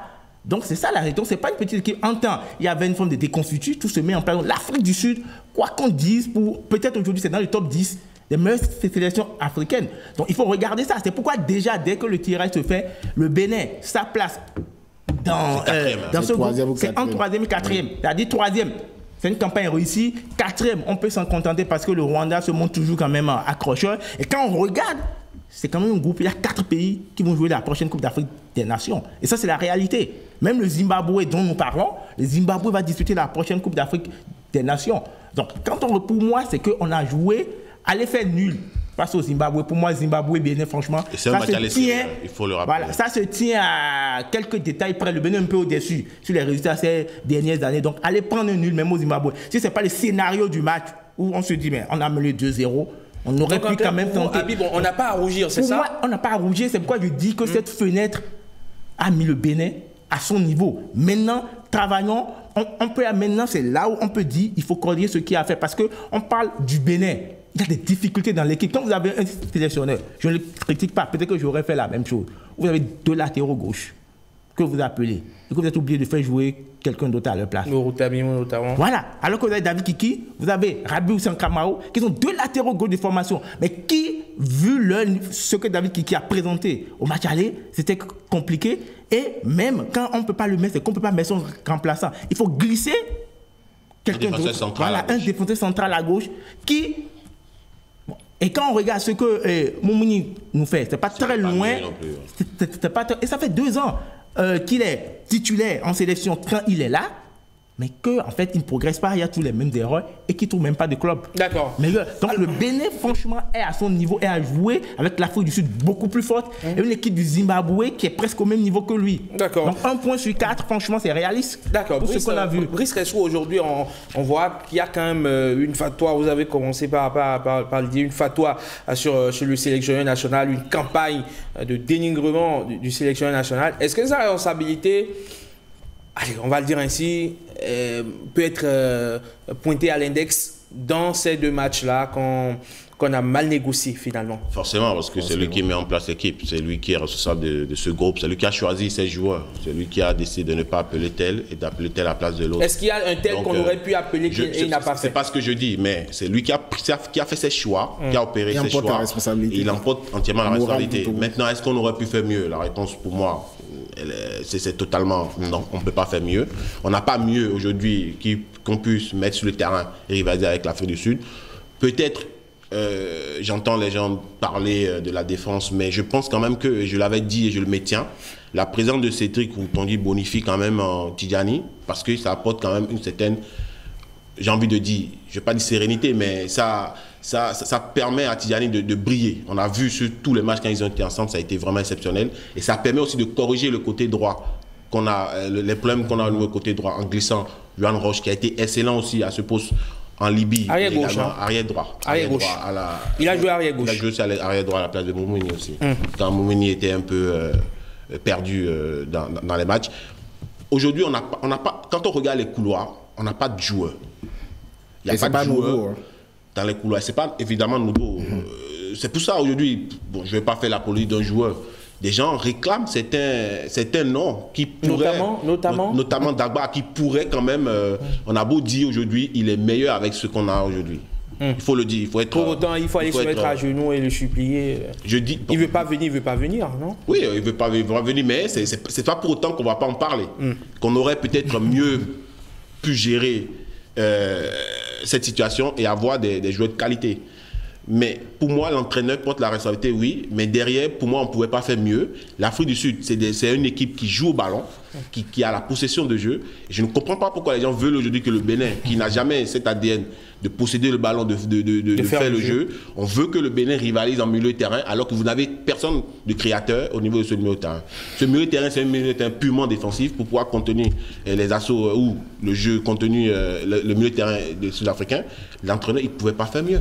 Alors, Elvis Ressou, ces deux journées ont permis également de découvrir une autre réalité. Vous avez commencé par le dire en filigrane, au poste de gardien de but, finalement, on n'est pas encore sorti de l'auberge. Non, malheureusement. Et je ne commence pas à désespérer parce que, quand j'écoute les anciens, c'est que tout au moins jusqu'au milieu des années 90, on avait des gardiens excellents au Bénin. Donc, entre milieu 90 et aujourd'hui, qu'est-ce qui s'est passé? Est-ce qu'on ne produit plus de gardiens de but? On est quand même de bons gardiens, non? Oui. Mais quand vous regardez... Oui, mais il y a toujours qui a joué à un très bon niveau. Oui, bien sûr, mais il a toujours des bouts. En fait, moi, j'aime pas taper sur l'ambulance en général. Mais j'ai été l'un des rares, et je profite pour le rappeler, à dire aux gens qu'on n'avait pas de gardien de but, même quand Saturnin Alagué était plus fort. Et les gens me critiquaient et trouvaient que j'en faisais trop. C'est une réalité. C'est peut-être le destin qui le bip de nouveau. Oui, peut-être, mais sauf que, et c'est là où vous posez la question, est-ce qu'on sort d'Andinou? Est-ce que le CSO sort d'Andinou? Et Romain Fabien Saturnin Alagué. On peut se poser cette question. Mais après, dans la dynamique du groupe, est-ce que c'est une... Il y en a qui demandent, comme je suis classe, Serge Bassa le tester, oui. Je crois qu'on l'a testé une fois, mais c'était pas non plus très rassurant. Moi, oui, on va... Non, on a un vrai problème. Est-ce que Bassa n'a jamais été testé? Si, il a été testé en amical une fois, oui. Il a fait une mi-temps, je pense. On a un vrai problème. Quand tu joues et que tu n'as pas le ballon, tu n'es pas l'équipe la plus dominante, tu as besoin d'avoir un gardien de but qui rassure. Et hier, fondamentalement, moi, pour une des rares fois, j'ai été agacé devant mon poste. Parce que quand j'ai vu le premier but, excusez-moi, je pense que je dois faire plus d'une tonne, mais je suis convaincu que je pouvais aller plus au sol rapidement que lui, quoi. C'est incroyable, franchement. C'est pas... Même les meilleurs gardiens du monde... Oui, j'ai entendu que Dian lui dit Buffon. Même les meilleurs gardiens se trouvent. Donnarumma se trouve, mais qui dit qu'il est bon? Voilà, donc arrêtons aussi. On ne va pas se comparer au cancre non plus. On a appris au Bénin à se comparer à ceux qui font des bonnes choses. On doit rester dans cette dynamique. On a un vrai problème et je pense qu'on doit faire un travail de formation spécifique au niveau des gardiens de but pour arriver à... Donc, ce qu'ils font déjà, c'est extraordinaire. Moi, je voulais quand même saluer, que ce soit Saturnin, que ce soit Dandinou, qui arrivent à aller à ce niveau, qui ont quitté notre cru, c'est pas évident. Et on sait que vous avez joué au foot. Quand on vient jouer, on apprend à faire des passes à tout le monde, on apprend à défendre vraiment. Mais à la base, on n'a pas vraiment des entraîneurs de gardiens de but qui t'aident à avoir de la technique, qui t'aident à apprendre des choses. Et donc, c'est vraiment sur le tas. Et après, quand tu grandis, que tu commences par voir des choses. Il faudra qu'on corrige cela sur les différentes formations qu'on a. On doit pouvoir mettre l'accent. Pareil sur le poste de latéral droit. Je le rappelais, ça fait plus de 20 ans, ou près de 20 ans après Alain Gaspos, qui n'était même pas latéral droit. mais qui tenait le poste à un moment donné, plus ou moins, qu'on n'avait pas eu vraiment de latéral droit d'un niveau correct, capable de bien défendre, capable d'apporter un peu offensivement. C'est pas un latéral droit. Et on a vu comment il s'est écroulé au stade d'amitié. Ne me rappelez pas de mauvais souvenirs, mon cher Mandon. Je pense que c'est une boutade. Et dit ça, et on lui dit bonjour. Et donc, dit ça, c'est dit la vérité. On doit faire ce travail. On a besoin d'avoir un gardien de but. On ne pourra pas l'avoir de sitôt. On considère que Dandinou, il est là. On considère que Obassa est là. On considère que peut-être d'autres du championnat béninois sont là. Mais on doit former une génération de gardiens de but qui va pouvoir nous apporter un peu plus de sérénité. C'est important de le dire. Le poste de gardien est très spécifique et très important pour toutes les équipes. C'est la base pour avoir du résultat. Alors, Habib, est-ce que vous pensez que ces résultats un peu en dents de scie, après une qualification, quand on sait qu'au bout, en fin d'année, il y a la Coupe d'Afrique des Nations, si on négocie mal les 4 matchs ou les matchs de septembre et de novembre, bien sûr, avant la Coupe d'Afrique des Nations, cela peut altérer le moral de la troupe en perspective de la CAN? Non, pour moi, non, puisque on le disait, pour la Coupe du Monde, c'est un rêve, mais ça ne pourrait pas être un objectif principal. Donc, au sorti de cette campagne, si le Bénin n'est pas qualifié, tant que le Bénin ne finit pas, tant que le Bénin n'a pas fini 5e ou 6e, la campagne n'est pas si mauvaise. Donc, ça ne devrait pas. Au contraire, on devrait se dire, on a à se rattraper sur la Coupe d'Afrique des Nations. Donc, en fait, vous allez peut-être sortir d'une compétition, vous avez l'occasion d'exister sur une autre compétition derrière. Je voudrais rapidement revenir sur la question concernant l'entraîneur. Pour moi, ça paraît important, sa responsabilité. Moi, je crois que ce soit la responsabilité, que ce soit l'entraîneur, que ce soit ceux qui le critiquent, moi, je les mets dos à dos. Parce que contrairement à Elvis, moi, je sais que le discours de l'entraîneur, il n'est pas bon. Parce qu'en fait, c'est l'entraîneur qui vient vous dire, encore, a suffisamment d'expérience pour savoir que sur une campagne de 10 matchs, après 4 matchs, tu ne commences pas, même si tu es devant, tu ne commences pas à dire que tu es qualifié pour la Coupe du Monde. Parce que la réalité. Le discours de Rohr. Non, pour moi, le discours de Rohr, franchement, il n'est pas bon. Parce qu'en fait, Rohr, c'est un monsieur qui est toujours en train d'adapter son discours. Et vous souhaitez qu'il vienne dire, écoutez, on est le Bénin, on peut pas aller à la Coupe. Laissez-moi aller au bout. Quand le Bénin, à l'étape actuelle, dispute une campagne de la Coupe du Monde, l'objectif qu'on doit afficher, c'est qu'on veut réussir notre campagne des éliminatoires. Et pour vous réussir notre campagne, c'est ça qu'on dit. Si le Bénin est 2e, 3e, la campagne est réussie. Après, s'il y a de la place pour aller chercher la qualif, on ne va pas chier là-dessus. On ne va pas chier là-dessus. Non, mais parce qu'il est le premier. Pourquoi on se refuse de se donner des rêves? J'en viens, c'est une question de cohérence. Le même sélectionneur qui vous dit on peut aller se qualifier pour la Coupe du Monde, est le même à vous toucher du doigt les limites de l'équipe. Une équipe qui ne peut pas, là où toi c'est le seul, tu ne peux pas faire jouer tes 2 latéraux gauche, comment tu veux te qualifier pour la Coupe du Monde? Sans réaliser, ça veut dire que tu n'as même pas de quoi aujourd'hui sortir un 11 de départ. Et quand on dit que quand c'est là, pour ceux qui le critiquent en retour, là également, il faut quand même faire preuve d'humilité. Parce que le même, aujourd'hui, Guénol semble se refermer à jouer de la même façon que Dussier le faisait et on les critiquait. Donc il faut que aussi les analystes, les dirigeants, tout le monde, on puisse être réaliste pour savoir que le problème, ce n'est peut-être pas les sélectionneurs, mais le problème, c'est l'équipe et la valeur des joueurs que nous avons. Parce qu'aujourd'hui, quand on met la pression, ils tentent de jouer, ils voient que c'est impossible de produire du jeu avec ce qu'on. Ils se referment, on les critique encore. Et on dit les joueurs, mais quand tu as un sélectionneur comme le Bénin, fais une liste de 25. Aujourd'hui, franchement, si on doit être honnête, le Bénin peut faire une liste de 15 joueurs. Parce qu'en réalité, tu n'as pas plus. Parce qu'on peut faire une liste de 15 joueurs. Donc, quelqu'un dit non. Parce qu'on est.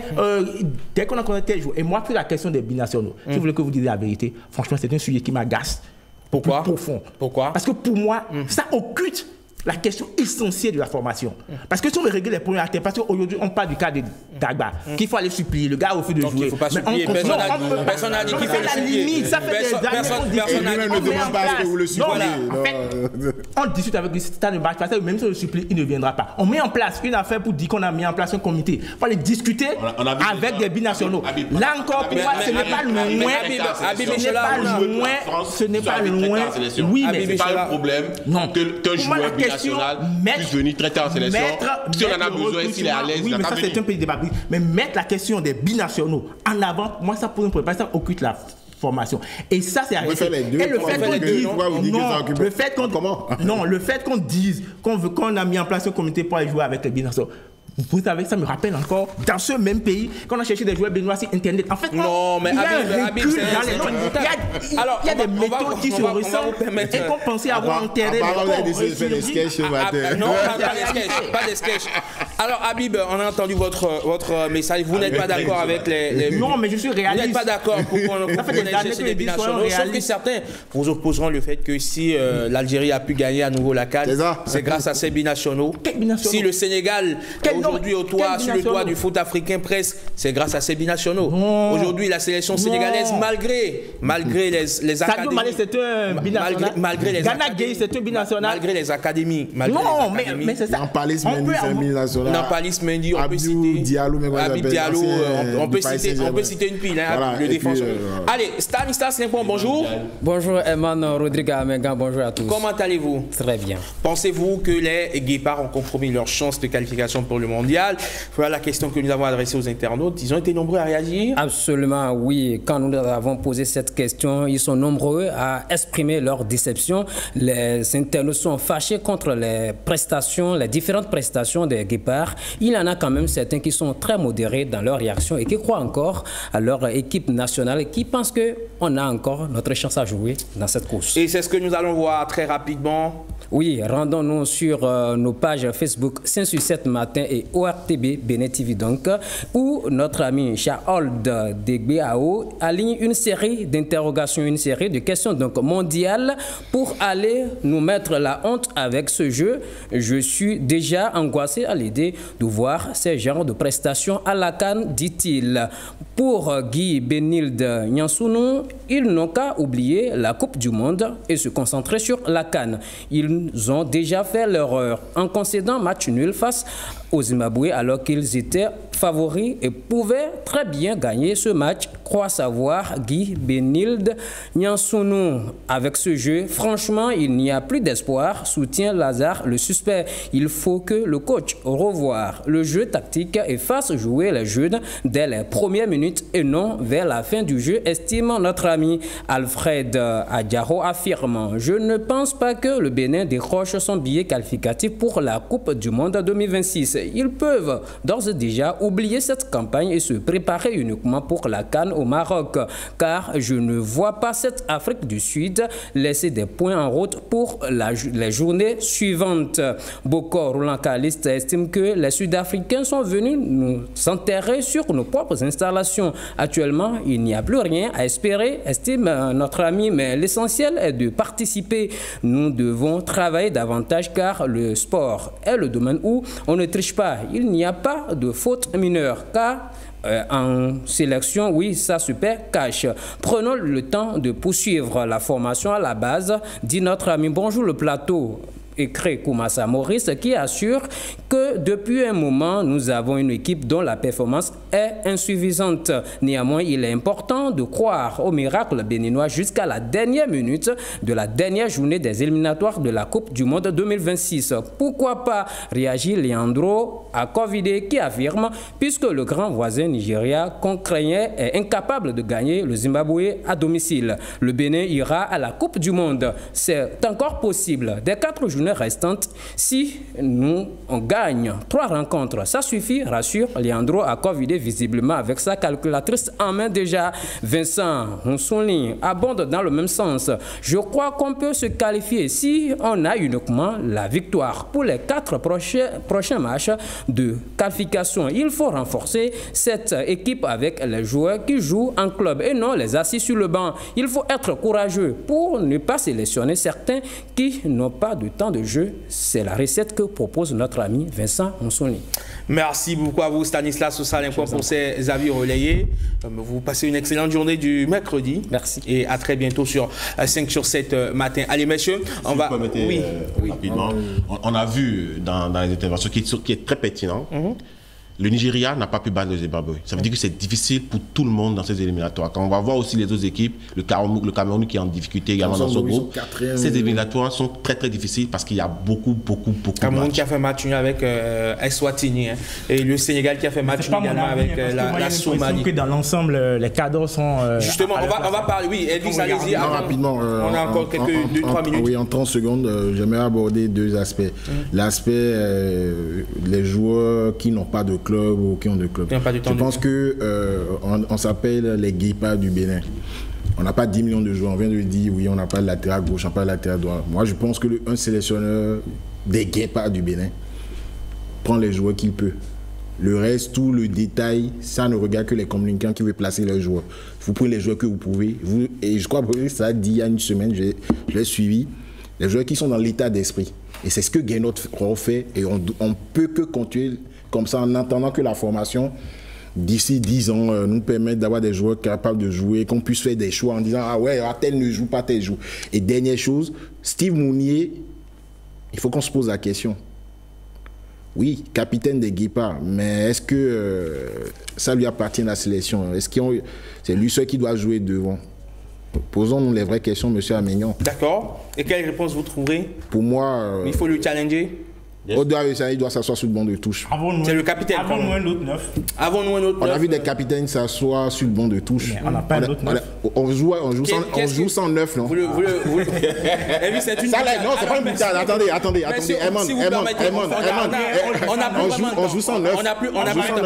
On n'a pas encore le privilège. On ne peut pas se permettre encore ce privilège. Voilà. Donc, messieurs, on va ouvrir le deuxième aspect. Chacun aura le droit d'intervenir sur une équipe. On prend dans le groupe A l'Égypte qui est bien parti, un Brice Ressou, 16 points derrière le Burkina qui a 11 points. L'Égypte est au rendez-vous. Oui, l'Égypte est au rendez-vous et va se qualifier normalement en première de cette groupe pour la prochaine Coupe d'Afrique. Et dans le groupe B, vous avez la RD Congo qui tient tête au Sénégal. RD Congo 13 points. Derrière, il y a le Sénégal 12 points. Le Sénégal qui a du mal dans cette équipe. On pensait qu'ils allaient supplanter cette équipe par rapport à leur élan. Mais on se rend compte que c'est un peu poussif aussi pour le Sénégal. C'est pour ça que je disais que c'était pas facile pour tout le monde, même s'ils ont 12 points, hein, c'est pas négliger. Elvis, vous avez le Cameroun qui est derrière la surprenante équipe du Cap-Vert. Le Cap-Vert qui a 13 points, le Cameroun en a 12. Oui, mais je pense qu'à la fin, le Cameroun passera parce qu'à l'expérience, au vécu, on sait qu'ils adorent les sinistros, se créer des problèmes, au finish, ils y arrivent toujours.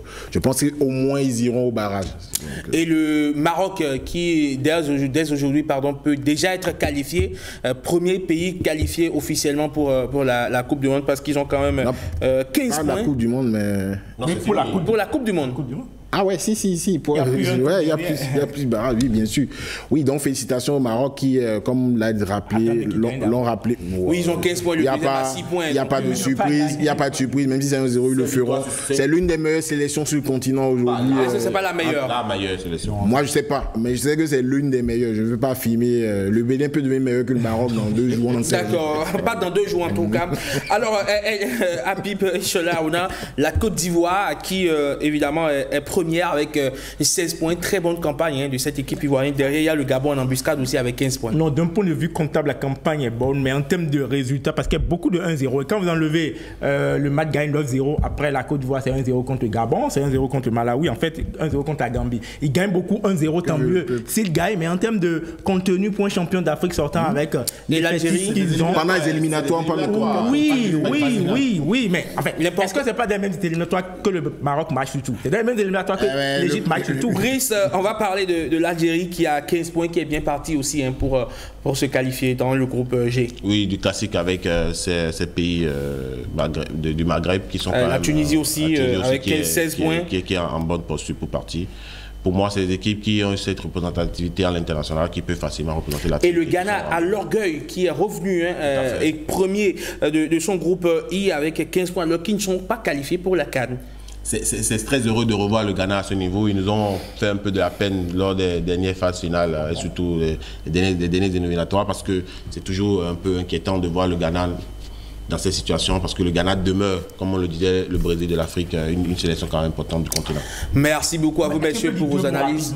Oui, en fait, 30 secondes. Quand on regarde, je voudrais concentrer sur le classement du Mozambique qui est deuxième dans son groupe, de la Gambie qui est aussi deuxième et qui ont 12 points. Et quand vous regardez sur des adversaires que le Bénin a joué récemment, qui ont posé des difficultés au Bénin, et où les Béninois ont expliqué qu'en fait, on doit marcher sur ces équipes-là. Et derrière, on se rend compte que ces équipes se portent encore mieux pendant que nous, on est en train de chercher à construire une équipe. Très bien.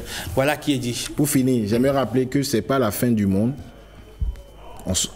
Qu'on ne se qualifie pas pour la Coupe du Monde. Le Bénin suit sa marche Et on travaille aujourd'hui, vous avez vu tout ce qui est fait au niveau de la fédération, au niveau de la formation des formateurs, au niveau des différents clubs du championnat. Vous rigolez, mais vous commentez le championnat tous les jours, monsieur Ishola. Je ne sais pas que c'était un sujet à aborder. Non, mais ça fait partie du futur. Et je pense que le futur pourrait être radieux. C'est bien de finir sur cette belle note. Il y a de l'espoir et on sait que pendant la Coupe d'Afrique des Nations, il y a un regain de patriotisme, ça va être exceptionnel. Merci à vous, Elvis Hessou, merci Brice, merci Habib.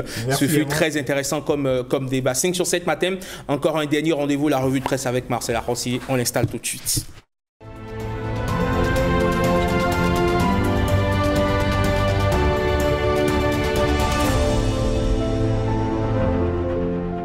Marcel Arrossi, lutte contre la corruption, le Bénin toujours un modèle, les journaux en parlent. D'après l'indice de perception de la corruption 2024 de Transparency International, le pays se hisse au 7e rang africain et devient le moins corrompu d'Afrique de l'Ouest, une avancée historique qui positionne le Bénin devant les références régionales comme la Côte d'Ivoire, le Sénégal et le Ghana. Le journal Palmarès souligne que cette performance confirme l'impact des politiques publiques mises en œuvre sous l'administration du président Patrice Talon, notamment la digitalisation des services administratifs, la modernisation du système judiciaire et le renforcement des organes de contrôle. Grâce à ces réformes, la corruption recule nettement, permettant au Bénin de rejoindre les pays africains les mieux classés aux côtés des Seychelles, 18e au plan mondial, du Cap-Vert 35e au plan mondial et du Botswana 43e. Loin d'être un simple hasard, ce progrès est le fruit d'une série de réformes visant à instaurer une gestion plus rigoureuse des finances publiques et à renforcer l'état de droit, affirme Palmarès. La digitalisation a réduit les risques de corruption dans l'attribution des marchés publics et la gestion des ressources au Bénin. Par ailleurs, les institutions de contrôle telles que la Cour des comptes, l'Inspection générale de l'État ont vu leur pouvoir renforcer. Un défi à consolider si le Bénin s'impose aujourd'hui comme un modèle en Afrique de l'Ouest. Palmarès rappelle que la consolidation des acquis reste un défi majeur. Le pays devra maintenir une vigilance constante face aux nouvelles formes de corruption et veiller à l'application stricte des lois. Cette dynamique positive pourrait être un atout pour attirer davantage d'investisseurs et garantir une croissance économique durable. Et puis Marcel Arrossi, on vient d'en parler dans le débat matinal. Les guépards dans la tourmente. La 6e journée des éliminatoires de la Coupe du Monde 2026 a tourné au cauchemar pour les guépards du Bénin opposés au Bafana d'Afrique du Sud. La sélection nationale a subi un revers cuisant au stade Houphouët-Boigny d'Abidjan. Une défaite qui suscite de vives critiques dans la presse béninoise entre désillusion et remise en question du coaching de Gernot Rohr. Le quotidien Fraternité, par exemple, dresse un constat amer malgré les années qui passent et un changement de surnom. Le football béninois peine à séduire. Certes, le Bénin a réussi à se qualifier de justesse pour la CAN 2025, mais lorsqu'il s'agit d'hausser le niveau face à des équipes plus redoutables comme l'Afrique du Sud, le Nigeria ou encore le Rwanda, les limites de la sélection apparaissent au grand jour. L'article pointe du doigt l'incapacité de Gernot Rohr à insuffler une réelle dynamique à l'équipe. Son système de jeu, jugé prévisible et inefficace, repose sur un 4-3-3 stéréotypé, sans meneur de jeu, avec des choix tactiques discutables et des changements tardifs. Pour le journal, l'entraîneur franco-allemand qui a déjà connu des échecs avec le Burkina Faso et le Nigeria ne fait qu'appliquer les mêmes recettes sans innovation au risque d'entraîner l'équipe dans une impasse selon Fraternité. Dans le même registre, le pays émergent ne mâche pas ses mots. Il qualifie la prestation des guépards d'indigeste et pointe du doigt une équipe amorphe sans créativité ni intensité. Défense fébrile, milieu inexistant, attaque inoffensive. Le journal évoque une équipe naviguant à vue, incapable de rivaliser avec une sélection sud-africaine qui n'a jamais été réellement inquiétée. Mais au-delà des joueurs, c'est bien le sélectionneur Gernot Rohr qui est mis sur la sellette. Son coaching est qualifié de sans repère et décevant. Ses choix tactiques jugés erratique et répétitif. Face à une telle situation, le journal s'interroge, faut-il continuer avec cet entraîneur ou amorcer un changement radical avant la CAN Maroc? De son côté, le champion analyse cette défaite comme un virage mal négocié. Le journal met en avant la symbolique de cette rencontre disputée à Abidjan,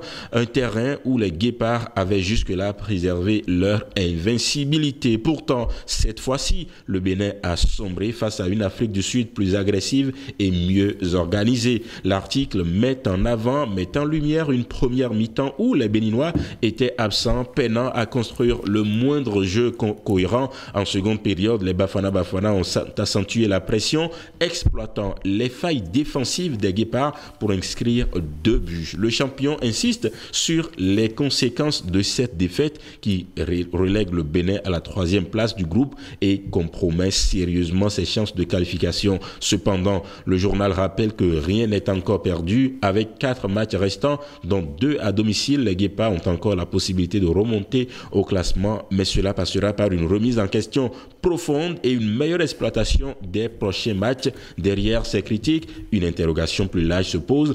Où va le football béninois? Le pays émergent rappelle que des sommes importantes sont investies dans le développement de la discipline sans résultat probant. Doit-on renouveler l'effectif en injectant du sang neuf plutôt que de s'appuyer sur des joueurs en perte de vitesse dans leur club, ou faut-il un profond remaniement de l'encadrement technique en attendant les prochaines journées des éliminatoires et la CAN 2025? Une chose est sûre, l'inquiétude grandit autour de l'avenir des Guépards. Les supporters béninois, eux, attendent des réponses et surtout des actes concrets pour redresser la barre.